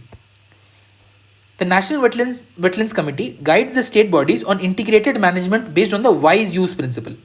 अब वाइज यूज प्रिंसिपल क्या होता है हम बस थोड़ी देर में जानेंगे when we study the Ramsar convention. Basically आप ऐसे समझो, सस्टेनेबल यूज होता है, इकोलॉजिकल कैरेक्टर ऑफ वेटलैंड को बिना डिस्टर्ब किए हुए कैसे हम वेटलैंड्स को यूज कर सकते हैं, सस्टेनेबली कैसे यूज कर सकते हैं इन लेमन टर्म, उसको बोलते हैं wise use. National wetlands committee also reviews the progress of integrated management of the Ramsar sites. तो रामसर साइट डेजिग्नेट करना हो, राइट, रामसर लिस्ट में डालना हो, तो उसके रिव्यू के लिए, और जो प्रोग्रेस हुआ है integrated management of Ramsar sites वो सब के लिए, ठीक है। तो वो सब के लिए जो नोडल एजेंसी है that is national wetlands committee, ठीक है। तो ये तो हो गया यार इंडिया में हम लोग क्या कर रहे हैं। ये वाला चीज़ को अभी एंड में जाके मैं आपको एक फ्लो चार्ट के थ्रू भी दिखाऊंगा and that will make everything clear of you, ठीक है। तो अभी हमने देख लिया national plan for conservation of aquatic systems, जहाँ पे हम इंटीग्रेटेड अप्रोच कर रहे थे। 2010 के रूल्स देख लिए which are notified under environment protection act, and इसमें एक बॉडी बना था सेंट्रल वेटलैंड रेगुलेटरी अथॉरिटी। फिर आए 2017 के रूल्स जिन्होंने थोड़ा सा डिसेंट्रलाइज किया वेटलैंड मैनेजमेंट को, स्टेट्स को पावर दी। कैसे पावर दी? स्टेट वेटलैंड अथॉरिटीज़ हमने बनाया। स्टेट वेटलैंड अथॉरिटीज़ का काम था कि उन्हें digital inventory, comprehensive digital inventory of wetlands भी तैयार करके रखना है, which has to be updated every 10 years. उसके बाद एक नेशनल वेटलैंड्स कमेटी भी बना, जो एक एडवाइजरी बॉडी है, and it is the body which is a nodal body for NPCA का implementation, which reviews the progress of integrated management of Ramsar sites and which guides the states on integrated management based on the wise use principle. तो ये तो चलो हमने देख लिया everything about protecting wetlands inside the country. अभी हम लोग देखते हैं कि ग्लोबल लेवल पे क्या काम चल रहा है। तो यार देखो, ग्लोबल लेवल पे the most famous thing on wetlands is the Ramsar convention on wetlands. Ramsar क्या है? Ramsar is basically a city in Iran, जहाँ पे 1971 में रामसर कन्वेंशन को साइन किया गया था बाय डिफरेंट कॉन्ट्रैक्टिंग पार्टीज। अभी इसका बेसिक समझते हैं, फिर हम देखेंगे इस कन्वेंशन के पिलर्स क्या है, what are the foundational pillars of this convention. फिर हम देखेंगे कि यार ये रामसर साइट्स जो हम लोग बोलते आ रहे हैं, इसका मतलब क्या होता है। Will study about what is a Ramsar list. तो चलिए बेसिक से स्टार्ट करते हैं। सबसे पहले Ramsar convention is a convention on wetlands, ठीक है, सबसे basic. It was signed at Ramsar in Iran on February 2nd, 1971। तो ये डेट याद रखो, Feb 2nd, ठीक है। Feb 2nd को हर साल हम वर्ल्ड वेटलैंड्स डे करके सेलिब्रेट करते हैं, बिकॉज Feb 2, 1971 को ही Ramsar convention on wetlands was undertaken and signed by all the contracting parties, ठीक है। तो यार हर साल हम वर्ल्ड वेटलैंड्स डे मनाते हैं। अगर आप इंडिया पे देखोगे तो यूजुअली ऐसा होता है कि वर्ल्ड वेटलैंड्स डे में इंडियन गवर्नमेंट क्या करती है, सर्टेन वेटलैंड साइट्स को रामसर लिस्ट में इंक्लूड कर देती है, ठीक है। अभी currently we have 80 Ramsar sites in the country. Last में एट टुवर्ड्स द एंड हम देखेंगे जो इंपॉर्टेंट रामसर साइट्स थे जो न्यूज़ में थे, और जो उसके बारे में देखेंगे। I have also integrated the PT 65 वाला सेक्शन भी यहाँ पे, ठीक है। तो चलो, जो इसका ओरिजिनल नाम है उसको भी देख लेते हैं। जैसे हम इसको रामसर कन्वेंशन बोलते हैं, राइट, बट इसका जो ओरिजिनल नाम है जो कन्वेंशन में रिटन है वो है convention on wetlands of international importance especially as waterfowl habitat, ठीक है। ये इसका ओरिजिनल नाम है, ठीक है। It's just some trivia, do remember this. It was signed on Feb 2nd, 1971 at a city Ramsar in Iran. चलो ये तो हमने देख लिया। अभी हम देखते हैं कि रामसर कन्वेंशन के फाउंडेशनल पिलर्स क्या हैं। 3 पिलर्स हैं। पहला है the idea of wise use. मैंने आपको थोड़ी देर पहले बताया था, क्या बताया था, जो नेशनल वेटलैंड्स कमेटी है इंडिया में, जो बनी है through the wetland conservation and management rules 2017 notified under the environment protection act, उसके अंदर नेशनल वेटलैंड जो कमेटी है वो देखती है कि जो स्टेट्स हैं वो इंटीग्रेटेड अप्रोच फॉलो कर रहे हैं to conserve wetlands through the wise use principle. तो यार वो वाइज यूज क्या होता है? वाइज यूज मतलब जब आप कंजर्वेशन कर रहे हो या प्रिजर्वेशन कर रहे हो वेटलैंड्स का, तो you try to maintain the ecological character and aid sustainable development. आप इन दोनों चीज़ को देख रहे हो, you are maintaining the ecological character and promoting sustainable development. आप जो भी काम कर रहे हो वहाँ पे, ठीक है, your way of conservation should be in line with the sustainable development. इसको बोलते हैं वाइज यूज या वाइज यूज प्रिंसिपल। दूसरा इसका पिलर है कि जो भी उसके कॉन्ट्रैक्टिंग पार्टीज हैं, they should list wetlands of international importance, ठीक है, under the Ramsar list, and इनको मैनेज भी करना है। They are expected to manage it, ठीक है। आप मेरा वर्ड्स का ध्यान रखो, मैं बोल रहा हूँ they are expected to manage it. Compulsorily उनको मैनेज करना नहीं, उनके ऊपर है। बट अगर पार्टीज बन गई हैं, मतलब पार्टीज ने अगर लेट्स से एक कंट्री ज्वाइन कर लिया रामसर कन्वेंशन, तो उसका ये काम हो जाता है, क्योंकि एक फंडामेंटल पिलर है कि they should list wetlands of international importance in the Ramsar list and try to manage and conserve them. The Ramsar convention also aids international cooperation on transboundary wetlands, shared wetland systems and shared species. तो ये हो गया 3 fundamental pillars of the Ramsar convention. क्या क्या pillars हैं? Wise use principle, listing wetlands of international importance and then managing and conserving them, facilitation of international cooperation between transboundary wetland nations, shared wetland systems and shared species। तो ये idea है, ठीक है। International cooperation basically facilitate करना है, जो best practices हैं, जो टेक्निकल एंड फाइनेंशियल असिस्टेंस है, वो उन स्टेट्स को प्रोवाइड वो उन मेंबर पार्टीज को प्रोवाइड करना है जहाँ पे वेटलैंड्स हैं या उनको वेटलैंड्स थ्रेट फेस कर रहे हैं। जो मैं भी बोल रहा हूँ, अभी हम धीरे धीरे जैसे इस कन्वेंशन को कवर करेंगे, विल गेट टू अंडरस्टैंड। तो अभी के लिए आप बस इतना याद रखो कि ये 3 पिलर्स हैं। रामसर साइट क्या होता है? अभी देखो, when a country accedes to the convention, it must designate at least one wetland as wetland of national international importance. मतलब लेट्स से इंडिया ने ज्वाइन कर लिया, इंडिया ने ज्वाइन किया था रामसर कन्वेंशन को। अभी इंडिया को क्या करना था, जब उसने ज्वाइन किया तो उसको डेजिग्नेट करना था एक पर्टिकुलर वेटलैंड खुद का इन दी रामसर लिस्ट। रामसर लिस्ट ऐसा लिस्ट है जहाँ पे अलग अलग कंट्रीज जो पार्टीज बनती हैं उनको वहाँ पे अपने वेटलैंड्स को डेजिग्नेट करना होता है, एटलीस्ट वन करना होता है at the time of joining. जैसे ही ज्वाइन किया एक करना पड़ेगा, फिर आगे जाके आप बाद में भी कर सकते हो जितना आपको जो भी आपको रेलेवेंट लगे, लेकिन आपको एक तो करना ही है as soon as you become the member of the convention. You should designate one wetland as wetland of international importance. India ने किया था चिल्का लेक को, ठीक है, 1986 में। अभी इसका मतलब क्या हुआ? This basically embodies the national government's commitment to take steps necessary to ensure ecological character of wetland is maintained. तो लेट्स से अगर इंडिया ने लेट्स से चिल्का लेक को ये कर दिया, तो बेसिकली इंटरनेशनल स्फीयर में ऐसा दिख रहा है कि जो इंडियन गवर्नमेंट का एक कमिटमेंट है to take steps necessary to preserve the ecological character and conserve the Chilka lake wetland. अब समझ रहे हो, ये आइडिया है। ये होते हैं रामसर साइट्स। अभी मैं जो आपको बोल रहा हूँ कॉन्ट्रैक्टिंग पार्टीज, COP, ये क्या होता है? आप ये इमेज देखो, this is from the 2022 Wuhan convention. What am I talking about? तो आप पहले ऐसा समझो कि there is something known as contracting parties to the Ramsar convention, COP, conference of parties या कॉन्ट्रैक्टिंग पार्टीज। अभी कॉन्ट्रैक्टिंग पार्टीज बेसिकली ऐसे होते हैं, अलग अलग कंट्रीज के डिफरेंट रिप्रेजेंटेटिव्स आती हैं, गवर्नमेंट्स आती हैं। तो जो COPs हैं, it is basically a policy making organ of the Ramsar convention, right? COP is the policy making organ of the Ramsar convention, बस इतना ध्यान रखो। कॉन्ट्रैक्टिंग पार्टीज जो हैं वो आती हैं, उनके रिप्रेजेंटेटिव्स यहाँ पे बैठे रहते हैं, एक्सपर्ट्स बैठे रहते हैं, गवर्नमेंट्स भी बैठे रहती हैं, राइट? तो वो सारी चीज़ें मिलाकर COP बनता है, contracting parties. COP is the main policy making organ of the Ramsar convention. ऐसे ही जाके हम आप पढ़ते हो ना, अभी COP28 हुआ था to the United Nations framework convention on climate change, जो हम पढ़ेंगे आगे वाले लेक्चर्स में, ठीक है? तो वैसे ही यहाँ पर भी COP है, COP to the Ramsar convention. अभी जो लेटेस्ट COP हुआ है वो COP 14 हुआ है, इसके बारे में हम जस्ट देखने वाले हैं। तो यार इतना याद रखो कि COP is the policy making organ of Ramsar convention, ठीक है? ये कुछ ऐसा दिखता है जब रामसर कन्वेंशन हो रहा होता है, जब डिस्कशंस एंड डेलिब्रेशंस हो रही होती हैं। ये have taken it from 2022 Wuhan में जो हुआ था रामसर कन्वेंशन, वो है।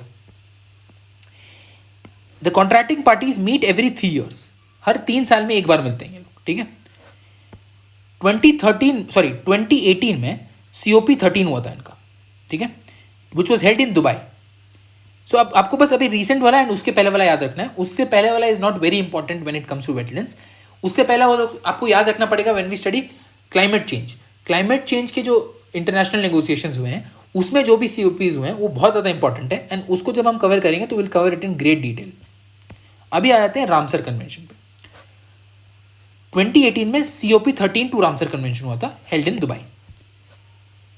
3 साल बाद होता है ना, हर 3 साल में होता है। तो 2021 में होना था, 2021 में वुहान चाइना में होना था, बट वो डिले हो गया due to the pandemic.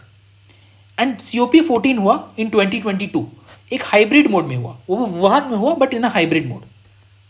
And उसके चलते at the end of the convention वो ना कुछ ऐसे डिक्लेरेशन साइन होती हैं कि हमने ये डिस्कस किया है। जैसे for example at the end of the day हम देखते हैं ना कि क्या क्या डिस्कस हुआ मीटिंग्स में, तो वो सारी चीज़ें मिलाकर वुहान डिक्लेरेशन साइन हुआ, ठीक है, जहाँ पे कॉन्ट्रैक्टिंग पार्टीज ने इसको साइन किया। इसको भी आगे जाके देखेंगे, ये भी PT 365 आई थिंक 2023 वाला जो PT 365 है उसमें दिया गया था वुहान डिक्लेरेशन, 2022 का वुहान डिक्लेरेशन, तो उसको भी हम ब्रीफली समझेंगे। तो ये हमने देख लिया कि यार COP is a policy making organ of Ramsar convention, they meet every 3 years। Contracting parties to Ramsar convention या COP 13 हुआ था 2018 में इन दुबई। COP 14 को 2021 में होना था originally, but it got postponed and was shifted to 2022। It was held in hybrid mode in Wuhan. ये हुआ था COP 14, and COP 14 to Ramsar convention के एंड में साइन किया गया था वुहान डिक्लेरेशन। तो अगर आपसे पूछे the term Wuhan declaration sometime seen in news, ठीक है, और ऑप्शन में आपका हो ये वाला रामसर कन्वेंशन, तो that is a most appropriate answer. ये वाला चीज़ हो गया, ठीक है। अभी इनकी रिस्पॉन्सिबिलिटीज़ क्या है? Obviously to identify and place suitable wetlands in the Ramsar list, ये तो है ही। Expected to manage and preserve ecological health of their wetlands placed in the Ramsar list, ये भी है। देर एक्सपेक्टेड टू मैनेज, मैंने आपको बोला था ना, जैसे ही कोई कंट्री ज्वाइन करता है तो उसको एक वेटलैंड डेजिग्नेट कर देना है in the wetlands of international importance list या रामसर लिस्ट। इससे ये पता चलता है this embodies national government's commitment towards preserving its wetland, preserving the ecological character of the wetland that is enlisted, ठीक है। तो ये उनके रिस्पॉन्सिबिलिटीज हो गए। They are expected to manage and preserve, not they are not mandated to, it's not compulsory for them, ठीक है। ये कोई बाइंडिंग नहीं है। यहाँ पे देख लेते हैं, ये भी मैंने PT65 से उठाया। हेड क्वार्टर्स कहाँ है? रामसर में ही है, जिसपे जहाँ पे ईरान में ही है, ठीक है। जो रामसर का सेक्रेटेरिएट है that is also is in the city of Ramsar, ठीक है। It is an inter governmental treaty, याद रखो, it is an inter governmental treaty because जो स्टेट्स हैं, डिफरेंट डिफरेंट मेंबर स्टेट्स हैं, उन्होंने साइन किया। They also bring experts and other non governmental organisations, अभी हम लोग देखेंगे। Organisations like bird life international, IUCN, wetlands international, ये सारे कुछ कुछ NGOs and other inter governmental panels हैं जो सारे पार्टनर्स हैं टू रामसर कन्वेंशन, ठीक है। Ramsar convention provides a framework for the conservation and wise use of wetlands in the resources.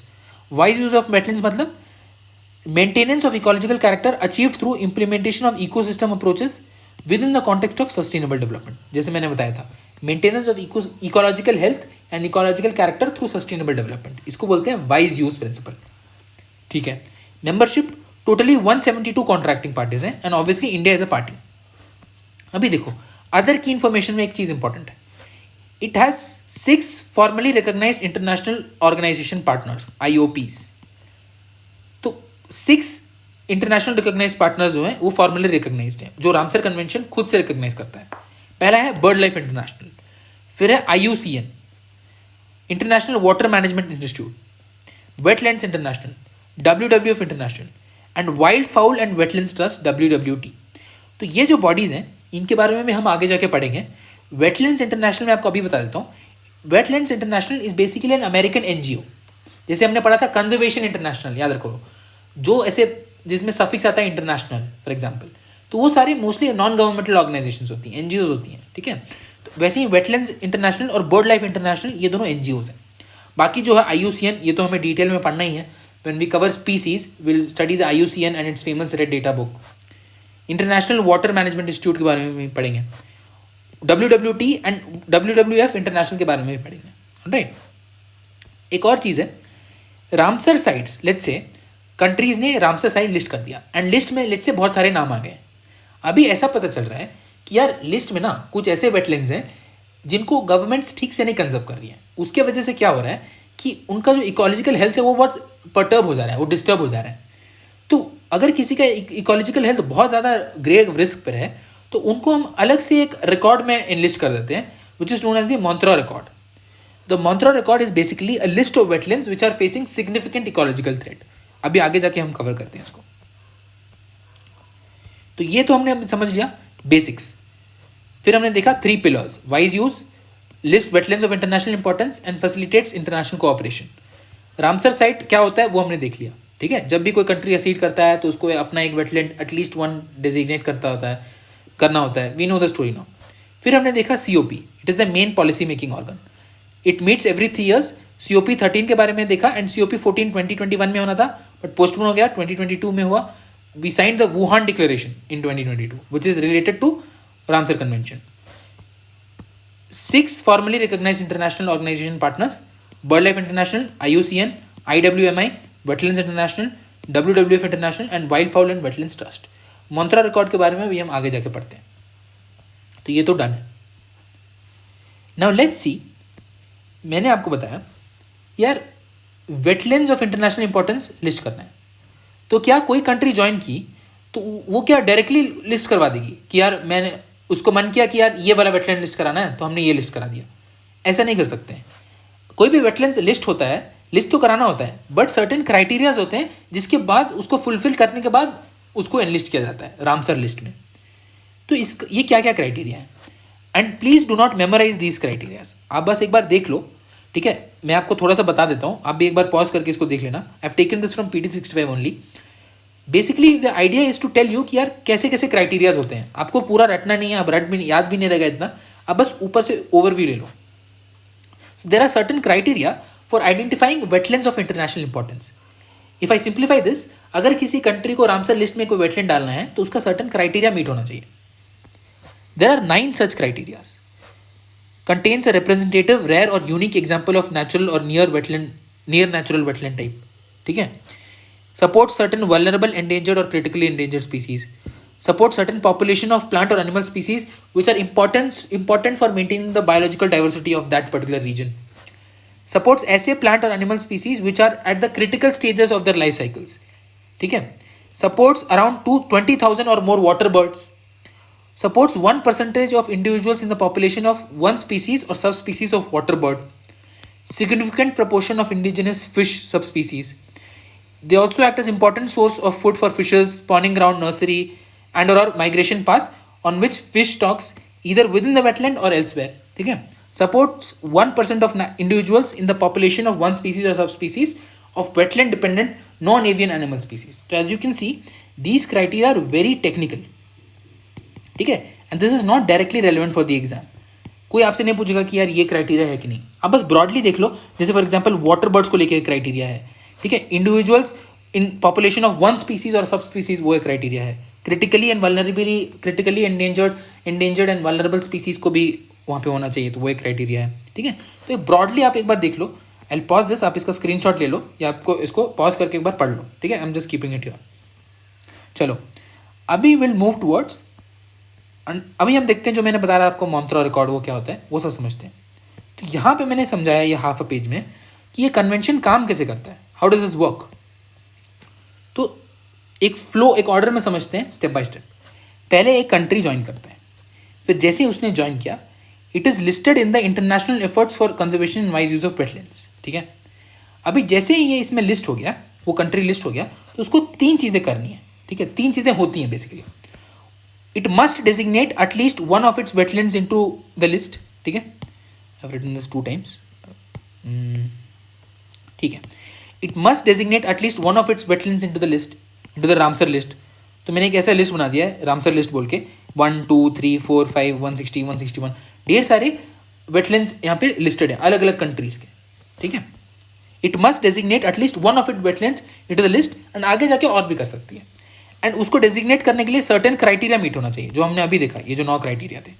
तो ये तो हमें क्लियर है। अब जैसे ही उसने कन्वेंशन को ज्वाइन किया, it gains access to knowledge of conservation and sustainable use of wetlands. अभी यार देखो, कन्वेंशन बना है तो सर्टेन बेस्ट प्रैक्टिसेस होंगे जो सर्टेन एरिया से, कि यार कैसे कंजर्व करना है, सस्टेनेबली कैसे यूज़ करना है, वाइज यूज़ कैसे करना है। तो वो सबका नॉलेज, असिस्टेंस, ये सबका एक्सेस मिल जाता है हमें व्हेन द कंट्री ज्वाइंस। ठीक है, क्या होता है, some experts from the Ramsar advisory mission, this is also an important entity, this is basically a technical assistance mechanism. ठीक है, Ramsar advisory mission visit the member country and analyze the situation and outline how to tackle the threats to the wetlands. अब समझ रहे हो, पहले country ने join किया, फिर उसको international effort for conservation and wise use of wetlands की लिस्ट में रख दिया गया। अब उसको क्या करना होगा, पहले तो एटलीस्ट एक वेटलैंड डेजिग्नेट करना होगा इन द रामसर लिस्ट। उसके बाद it will gain access to knowledge of conservation and sustainable use of wetlands. कैसे, रामसर एडवाइजरी मिशन हेल्प करेगा। तो रामसर एडवाइजरी मिशन से कुछ experts, they will visit the member country and they'll inspect the situation, they'll analyze the situation of wetlands जिसको enlist किया गया है। For example अगर हमने चिल्का लेक को enlist कर दिया, तो रामसर एडवाइजरी मिशन से लोग आएंगे experts, and they will provide technical assistance. वो बताएंगे कि यार ये कैसा है, ठीक है, इसको कैसे प्रिजर्व करना है, how should we make sustainable use of this type of wetlands, if that particular wetland is facing a threat तो उसको कैसे टैकल करना है। तो ये सारी चीज़ें रामसर एडवाइजरी मिशन बताएगा। And finally, this particular convention also cooperates with other countries internationally on transboundary wetlands, shared wetland systems and shared species. Basically it facilitates cooperation of the member country with other peer member countries. ठीक है, तो ये हो गया। अभी यार Montreal record क्या होता है, मैं आपको बता रहा था कि रामसर एडवाइजरी मिशन से लोग विजिट करेंगे। लेट्स से चिल्का लेक का एग्जांपल लिया था, तो इंडियन गवर्नमेंट ने क्या किया, चिल्का लेक को डिजिग्नेट कर दिया। अभी रामसर एडवाइजरी मिशन से कुछ एक्सपर्ट्स विजिट किए एंड देखे चिल्का लेक को इंस्पेक्ट किए। फिर उन्होंने देखा कि यार चिल्का लेक ना बहुत ज़्यादा सिल्टेशन इशू हो रहा है चिल्का लेक में, इसके इकोलॉजिकल कैरेक्टर को थ्रेट आ रहा है। तो क्या होगा, चिल्का लेक को उठा के एक जगह पे डाल दिया जाएगा जिसको बोलते हैं मोंत्रा रिकॉर्ड। मोंत्रा रिकॉर्ड क्या होता है? The Montreux record is a register of wetland sites on the list of wetlands of international importance where changes in ecological character have occurred, are occurring now or are likely to occur. Basically past, present या future देख रहे हैं। Changes in ecological character have occurred हो गया है, are occurring अभी हो रहा है या आगे हो सकता है, likely to occur as a result of technological developments, pollution हो गया, other human interference। तो ये सारी चीज़ें अगर हो रही हैं, इकोलॉजिकल कैरेक्टर डिस्टर्ब हो रहा है किसी एक वेटलैंड का जो रामसर लिस्ट में था, तो उस वेटलैंड को रामसर लिस्ट से ही उठा के मोंट्रा रिकॉर्ड में डाल दिया जाएगा। तो ऐसा कुछ होगा। लेट्स से यहाँ पे कुछ 500 वेटलैंड्स, उसमें से number 3 and number let's say 121, ये दोनों को देखा गया। रामसर एडवाइजरी मिशन ने देखा कि यार ये तो थ्रेट्स फेस कर रहा है, मतलब सर्टेन थ्रेट्स फेस कर रहा है। तो क्या होगा, जो भी कॉन्ट्रैक्टिंग पार्टीज हैं वो इसको उठा के they will place it into something known as the Montreux record. Montreux is a place in Switzerland, ठीक है। आगे जाके हम लोग पढ़ेंगे मॉन्ट्रियल प्रोटोकॉल, तो that is something very different, आप उसको यहाँ से मत कंफ्यूज करना। This is a Montreux record. तो रामसर लिस्ट से जिस वेटलैंड्स जो वेटलैंड्स हैं जिनका इकोलॉजिकल कैरेक्टर को थ्रेट है, उसको उठा के हम मोंट्रा रिकॉर्ड में डाल देंगे। और मोंट्रा रिकॉर्ड में डालने से क्या होगा, उसको एक्स्ट्रा अटेंशन मिलेगा, एक्स्ट्रा केयर मिलेगा और टेक्निकल एंड फाइनेंशियल असिस्टेंस मिलेगा। तो ये आइडिया है, और वो तब तक रहेगा जब तक उसका इकोलॉजिकल कैरेक्टर ठीक नहीं हो जाता। चिल्का लेक के साथ यही हुआ था। चिल्का लेक को डिजिग्नेट कर दिया गया था अंडर मोंट्रा रिकॉर्ड क्योंकि इसमें बहुत ज़्यादा सिल्टेशन हो रहा था। फिर रामसर एडवाइजरी मिशन के टेक्निकल असिस्टेंस, सेंट्रल और स्टेट गवर्नमेंट के एफर्ट्स के कारण वो सिल्टेशन प्रॉब्लम सॉल्व हो गया और उसका इकोलॉजिकल हेल्थ रिस्टोर हो गया। तो चिल्का लेक को हमने मोंट्रॉक्स रिकॉर्ड से निकाल दिया, बस। तो ये प्रोसेस है, ऐसा चलता है। तो रामसर एडवाइजरी मिशन क्या है? It's a technical assistance mechanism जहाँ से सर्टेन एक्सपर्ट्स विजिट करते हैं मेंबर कंट्री और सिचुएशन का एनालाइज करते हैं। और Montra record is basically a list या रजिस्टर ऑफ वेटलैंड साइट्स जहाँ पे चेंजेस इन इकोलॉजिकल कैरेक्टर हो चुकी हैं, हो रही हैं या हो सकती हैं। तो ये हो गया यार पूरा चीज़ कि कन्वेंशन कैसे काम करता है। हमने समझ लिया कि लिस्टिंग कैसे होती है, ठीक है, लिस्टिंग कैसे होती है, मोंट्रा रिकॉर्ड क्या होता है और रामसर एडवाइजरी मिशन क्या होता है। Now we know everything. अभी आगे बढ़ते हैं, एक चीज़ देख लेते हैं COP 14 के बारे में। ये वाला part I have taken from PT 365, ठीक है। PT 365 2023 एडिशन से मैंने लिया है। डाउन टू अर्थ में एक आर्टिकल आया था, COP 14 to the Ramsar convention. Information on 75% of the wetlands included in the list of Ramsar site is outdated. Now this is a issue. देखो यार, रामसर लिस्ट में ढेर सारे साइट्स हैं जिनको हमने वेटलैंड्स ऑफ इंटरनेशनल इंपॉर्टेंस बोला है, लेकिन COP 14 में कॉन्ट्रैक्टिंग पार्टीज को ये पता चला यार देखो 75% ऑफ वेटलैंड्स इस लिस्ट में ऐसे हैं जिनका इन्फॉर्मेशन को अपडेट ही नहीं किया गया है, आउटडेटेड हो गया इन्फॉर्मेशन। तो हमें time to time information update करना पड़ता है because there are technological changes taking place, human interference का एक्सटेंड बढ़ चुका है, क्लाइमेट चेंज हो रहा है, तो ये वजह से वेटलैंड्स का कैरेक्टर चेंज हो रहा है। तो उसको अकोमोडेट करने के लिए हमें जो भी साइट्स हैं उनका इन्फॉर्मेशन भी अपडेट करते रहना चाहिए, ठीक है। ये एक बात सामने आई। छोटी छोटी चीज़ें देख लेते हैं। 14th conference of parties on wetlands adopted the Wuhan declaration, ठीक है, ये हमने देखा था। Wuhan declaration calls for practical action to promote, conserve, restore, manage and sustainable use of wetlands world wide. ये तो करेगा ही, यही इसका काम है, ठीक है। Key priorities of Wuhan Declaration are again halt and reverse wetland loss globally, incorporate wetlands into national actions and contribute to domestic legislation, है ना। This called for कि incorporate wetland conservation and management into national actions, and हमारे पास already wetland conservation and management rules 2017 तो है ही, ठीक है, वो हो गया। Define strategic goals and priority areas for wetlands, bring in other stakeholders, ठीक है, academia एंड प्राइवेट सेक्टर, ठीक है। Importance of healthy wetland ecosystems as nature based solutions. अब ये nature based solutions is also separate topic, इसको हम climate change वाले section में भी कवर करेंगे, ठीक है। Also another report presented at COP 14 stated that information on 75% wetlands in the Ramsar site is outdated, ठीक है। अब ये क्यों इंपॉर्टेंट है? क्योंकि देखो parties to Ramsar convention are required to update information और their Ramsar sites at least once in every 6 years. बट अभी तक 75% वेटलैंड्स ऐसे हैं जिनका अपडेशन नहीं हुआ है, उसको रिव्यू नहीं किया गया है. तो ये एक इशू है. जबकि जो भी कॉन्ट्रैक्टिंग पार्टीज है उनको अपना वेटलैंड्स के, अपना जो रामसर साइट्स हैं उनके कंट्री में, उसका इन्फॉर्मेशन को अपडेट करना है at least once in every 6 years. ठीक है. ये एक वीडियो था, this was by Down to Earth itself. जब मैं इसके नोट्स बना रहा था तो I stumbled across a video online on YouTube. There is a video on significance of wetlands during climate change. Please आप इसको जाकर देखना. ये आप टाइप करना world wetlands day 2022. World wetlands day कब होता है? Feb 2. तो Feb 2 2022 को ये वीडियो आया था and it outlines the importance of wetlands at the time of climate change. आप इसमें देखना, जो भी मैंने आपको फंक्शंस बताया था वो सब भी आउटलाइन किया है. जो नेशनल वेटलैंड एटलस है कि 4.6% of area of India is covered by wetlands, वो सारी चीज़ें इसमें बताई हैं. It is a short video, I think around 7 to 8 minutes है, तो आप इसको देख सकते हो. This is fairly interesting. तो अभी हमने ये आर्टिकल भी कर लिया. अभी हम लेक्चर के एंड पे आ गए. अब हम बस देखते हैं wetlands and Ramsar sites in India, Montreal record में क्या कौन कौन से इंक्लूडेड है इंडिया में, और न्यूज़ में जो इंपॉर्टेंट वेटलैंड्स है उसको देखते हैं एंड दिस वाइंड अप करते हैं. तो यार देखो, इंडिया के पर्सपेक्टिव से भी देखते हैं. Currently there are 80 sites in India, 80 Ramsar sites in India. तो बेसिकली इसका मतलब क्या हुआ, इंडियन गवर्नमेंट ने 80 ऐसे वेटलैंड्स को रामसर लिस्ट में इंक्लूड कर लिया है. ठीक है. Feb 2 2024, जो अभी रिसेंटली पिछले महीने गया है, इस दिन वर्ल्ड वेटलैंड्स डे था, वी नो दैट. उस दिन को और 5 एडिशन कर दिए गए रामसर लिस्ट में इंडिया की तरफ से. तो इससे पहले 75 वेटलैंड्स थे एंड अभी +5 करके 80 कर दिया गया था. 75 था in the 2022 to 2023 period, because उस टाइम पे वी वर सेलिब्रेटिंग आज़ादी का अमृत महोत्सव 75 years. तो गवर्नमेंट को 75 वेटलैंड्स टोटली इनलिस्ट कर दिया था. अभी इस वेटलैंड डे को February 2 2024 को और 5 ऐड करके 80 साइट्स हो गए अभी. ठीक है. ये एक चीज़ है. थोड़ा बहुत फैक्ट्स देख लेते हैं. यहाँ पे सिर्फ फैक्ट्स हैं. ठीक है. ये आपको बस वन लाइनर में याद रखना है. मैं बस थोड़ा सा इंटरेस्टिंग बताने के लिए आपको थोड़े बहुत और फैक्ट्स और बैकग्राउंड बता रहा हूँ. लार्जेस्ट वेटलैंड क्या है इंडिया में? Sundarbans which are in the West Bengal. Smallest क्या है? रेनका वेटलैंड, जो सिर्फ 20 हेक्टेयर्स कवर करता है and it is in Himachal Pradesh. ये आप याद रखना.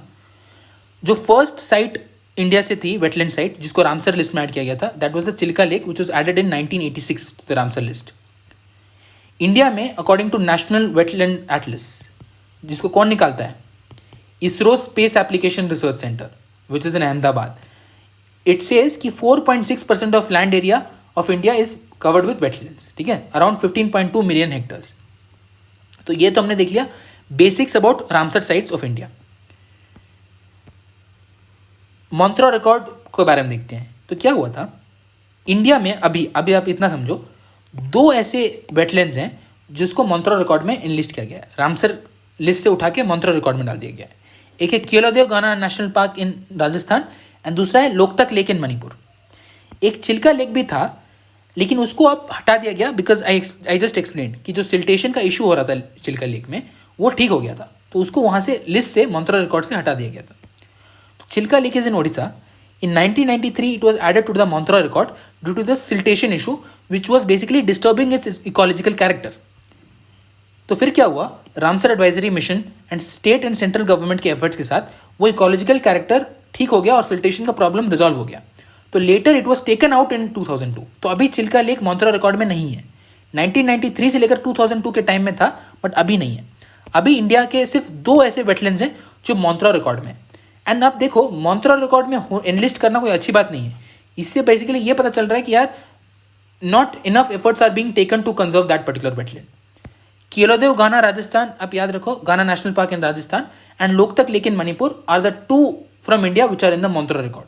थोड़ा सा मैं आपको बैकग्राउंड बता देता हूँ कि ये क्यों मॉन्ट्रियल रिकॉर्ड में, why are they put in Montreal record.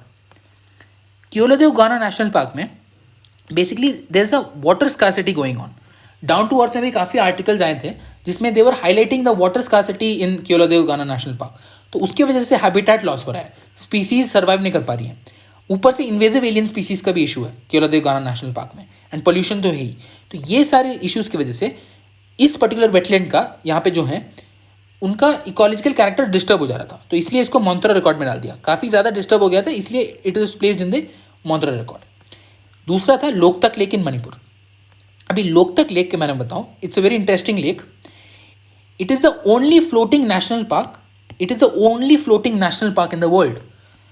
Here is the picture. It is magnificent. अगर आप देखोगे तो आप देख पा रहे हो कि यहाँ पे देखो, जो मैं बता रहा था ना आपको कि वेटलैंड्स जो होते हैं टेरेस्ट्रियल एक्वेटिक सिस्टम के ट्रांजिशन जोन होते हैं, वो यहाँ पे कितना क्लियरली दिख रहा है. यहाँ पे देखो बायोडाइवर्सिटी कितनी रिच होगी. ये जो आपको दिख रहा है ये vegetation, they are the floating vegetation. इनको बोलते हैं फुमडीज. फुमडी का मतलब बेसिकली फ्लोटिंग वेजिटेशन. ठीक है, यहाँ पे एक स्पीसीज मिलता है. Please tell me that in the comment section below. Obviously जब हम स्पीसीज पढ़ेंगे तो I will cover that, but यहाँ पे ना एक स्पेसिफिक स्पीसीज मिलता है जो बहुत फेमस है. Please let me know about that in the comment section below. अभी लोकतक लेक को क्या प्रॉब्लम था भाई? तो लोकतक लेक में क्या हो रहा था कि जो एग्रीकल्चर प्रैक्टिसेस हैं उसमें उनमें एक बूम आ गया था, तो उसके वजह से इसका इकोलॉजिकल कैरेक्टर डिस्ट्रॉय हो रहा था. दूसरा था, there was the construction of Ithai barrage on the Manipur river for a hydro electric power project. एक Loktak lake hydro electric power project जो आई थिंक अराउंड 1979 में स्टार्ट हुआ था. तो एक बराज क्रिएट हो रहा था on the Manipur river. It is known as Ithai barrage, just remember the name. उसके वजह से लोकतक लेक का जो इकोलॉजिकल कैरेक्टर है वो डिस्ट्रॉय हो रहा था, वो डिस्टर्ब हो रहा था. तो इसलिए इसको भी उठा के मॉन्ट्रियल रिकॉर्ड में डाल दिया गया. ठीक है, ये चीज़ है. There was an article in Mongabay, आप पढ़ सकते हो if you have time. India's dancing deer and the unique floating home are under a threat. चलो मैंने ही बता दिया आंसर, डांसिंग डियर. चलो ठीक है, कोई ना. India's dancing deer and the unique floating home. Unique floating home से what they are referring to? The phumdi vegetation, the floating vegetation. And याद रखो, Loktak lake is the only floating national park in the world. It is the only floating national park. ठीक है, so they are facing significant threat. तो ये हो गया about Montreal record. अभी हम लोग देखते हैं वेटलैंड्स इन न्यूज़. तो इस साल के जो करंट अफेयर्स में जो इंपॉर्टेंट वेटलैंड्स थे, ये वाला पार्ट मैंने पीटी 65 2024 से ही उठाया है. तो अभी आपके अपकमिंग प्रीलिम्स के लिए अगर आपको प्लेसेस याद रखने हैं तो ये प्लेसेस तो बिल्कुल ही याद रखना. ठीक है, तो वेटलैंड्स इन न्यूज़ एक बार देख लेते हैं. ठीक है, सबसे पहले तो डाल lake in Jammu and Kashmir. तो ये तो हम याद रखेंगे, अगर डाल lake is a wetland and it is located in Jammu and Kashmir. ठीक है, चिल्का लेक इन ओडिशा, इसके साथ अभी हम फेमिलियर हैं. ये पहले मॉन्ट्रियल रिकॉर्ड में था बट अभी नहीं है. Sundarbans in West Bengal is the largest wetland of the country. तो ये भी है, ये भी न्यूज़ में था. Bhoj wetlands of Madhya Pradesh. तो सेंट्रल इंडिया में बस एक वेटलैंड है यहाँ पे जो अभी न्यूज़ में थी, भोज वेटलैंड.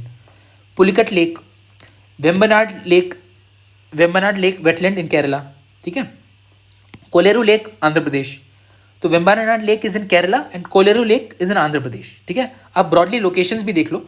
केरला याद करने से आपको देखो मैप याद रहना चाहिए एंड फिर आप ऊपर से अंदाजा लगा सको. जैसे भोज वेटलैंड्स एमपी का भी बिल्कुल सेंटर में है.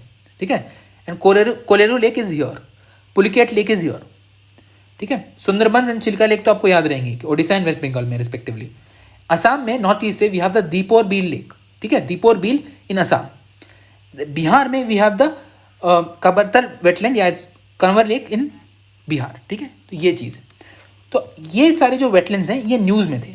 Again Dal lake, Bhoj wetland, Vembanad lake, Pulicat lake, Kolleru lake, Chilika lake, Sundarbans, Kanwar lake and Deepor Beel. इसको एक बार पॉज करके आप एक बार पढ़ लो एंड स्पेसिफिकली ये जो जगह है ना इनको याद रख लो. That is going to be enough. अभी के लिए इतना याद रख लो. बाकी जो वेटलैंड्स इंपॉर्टेंट आएंगे उसको मैं जब मैपिंग कराऊंगा ना तब कवर करा दूंगा. अभी के लिए आप बस इतना याद रखो and that is just enough. Alright, तो अभी इसके साथ हमने पूरा वेटलैंड्स कॉम्प्रिहेंसिवली कवर कर लिया है. This is also a fairly long lecture but I hope that मैंने सब कुछ कॉम्प्रिहेंसिवली कवर कर लिया है. थोड़े बहुत और फैक्ट्स हैं, जैसे मैंने आपको बताया कि सबसे ज़्यादा वेटलैंड्स जो हैं, नंबर ऑफ वेटलैंड्स वो यूके में कॉन्सेंट्रेटेड हैं. बोलिविया का भी एक फैक्ट है. तो वो सारी चीज़ें आप उतने इंपॉर्टेंट नहीं है, तो इसलिए I am not covering it ऐसे. बट आपको कोई भी स्टैंडर्ड बुक में वो मिल जाएगा. ठीक है, डोंट वरी अबाउट दैट. जो भी कॉन्सेप्चुअल चीज़ें हैं, Ramsar advisory mission, Montreal record convention कैसे काम करता है, wetland conservation and management rules, वो सब मैंने आपको पूरा समझा दिया है. ठीक है, तो that brings me to the end of the lecture. And before I end I want to show you this flow chart जो मैंने फ्रंट पेज में डाला था. दिस वन देखो, जो इंडिया के जो लेजिस्लेशन है ना उसको समझने के लिए बस आप ये फ्लो चार्ट याद रखो. जब आप एग्जाम पे जाओगे तो बस ये फ्लो चार्ट याद रखो. गवर्नमेंट ऑफ इंडिया है, उसके अंदर है एनवायरमेंट मिनिस्ट्री. एनवायरमेंट मिनिस्ट्री ने नोटिफाई किया था wetland conservation and management rules in 2010. उसके अंदर हाईलाइट किया था सेंट्रल वेटलैंड रेगुलेटरी अथॉरिटी बना था. ठीक है, फिर अपडेट होकर 2017 में Again, Wetland Conservation Management Rules of 2017 Act, and they both are notified under the Environment Protection Act of 1986. तो ऐसे याद रखो, जो हमारे लिए इंपॉर्टेंट है वो है 2017 के रूल्स. तो 2017 के रूल्स के अंदर सबसे पहले तो डिसेंट्रलाइजेशन हो गया, decentralized wetland management, decentralized wetland management. उसके लिए स्टेट वेटलैंड अथॉरिटी बनाई गई, which was headed by state का एनवायरमेंट मिनिस्टर. ठीक है. And one of its task was to prepare a comprehensive digital inventory of wetlands using geospatial data that which has to be updated every 10 years. अब geospatial data के लिए we have to use satellites. ठीक है, वो वाला चीज़ है. एक और चीज़ बना नेशनल वेटलैंड्स कमेटी, NWC. अभी नेशनल वेटलैंड्स कमेटी को भी मैंने ऐसे इंडिकेट किया हुआ है. एक तो इसका काम था कि designating and review the progress of wetlands of international importance, basically Ramsar list pertaining to India. And दूसरा, overlook the work of the states and guide the states for integrated approach to wetland conservation through the wise use principle. तो इसलिए मैंने national wetlands committee को ऐसे लिखा है. तो ये आप एक बार फ्लो चार्ट याद रखो, और जो मैंने एरोज बताएं उसके थ्रू आप इसको समझ सकते हो. This is just a summarization. आप भी देखो, जो भी आपको कॉम्प्लेक्स टॉपिक लगे आप बस इतना एक बना के रख लो रफ में. This is help you for any topic. अभी देखो, आप समझ सकते हो कि वेटलैंड रूल्स का पोजीशन कहाँ पर है, कंजर्वेशन रूल्स 2017 का पोजीशन कहाँ पर है, यहाँ से CWRA आया था, यहाँ से SWA एंड NWC आया था. तो आप ये सब समझ सकते हो.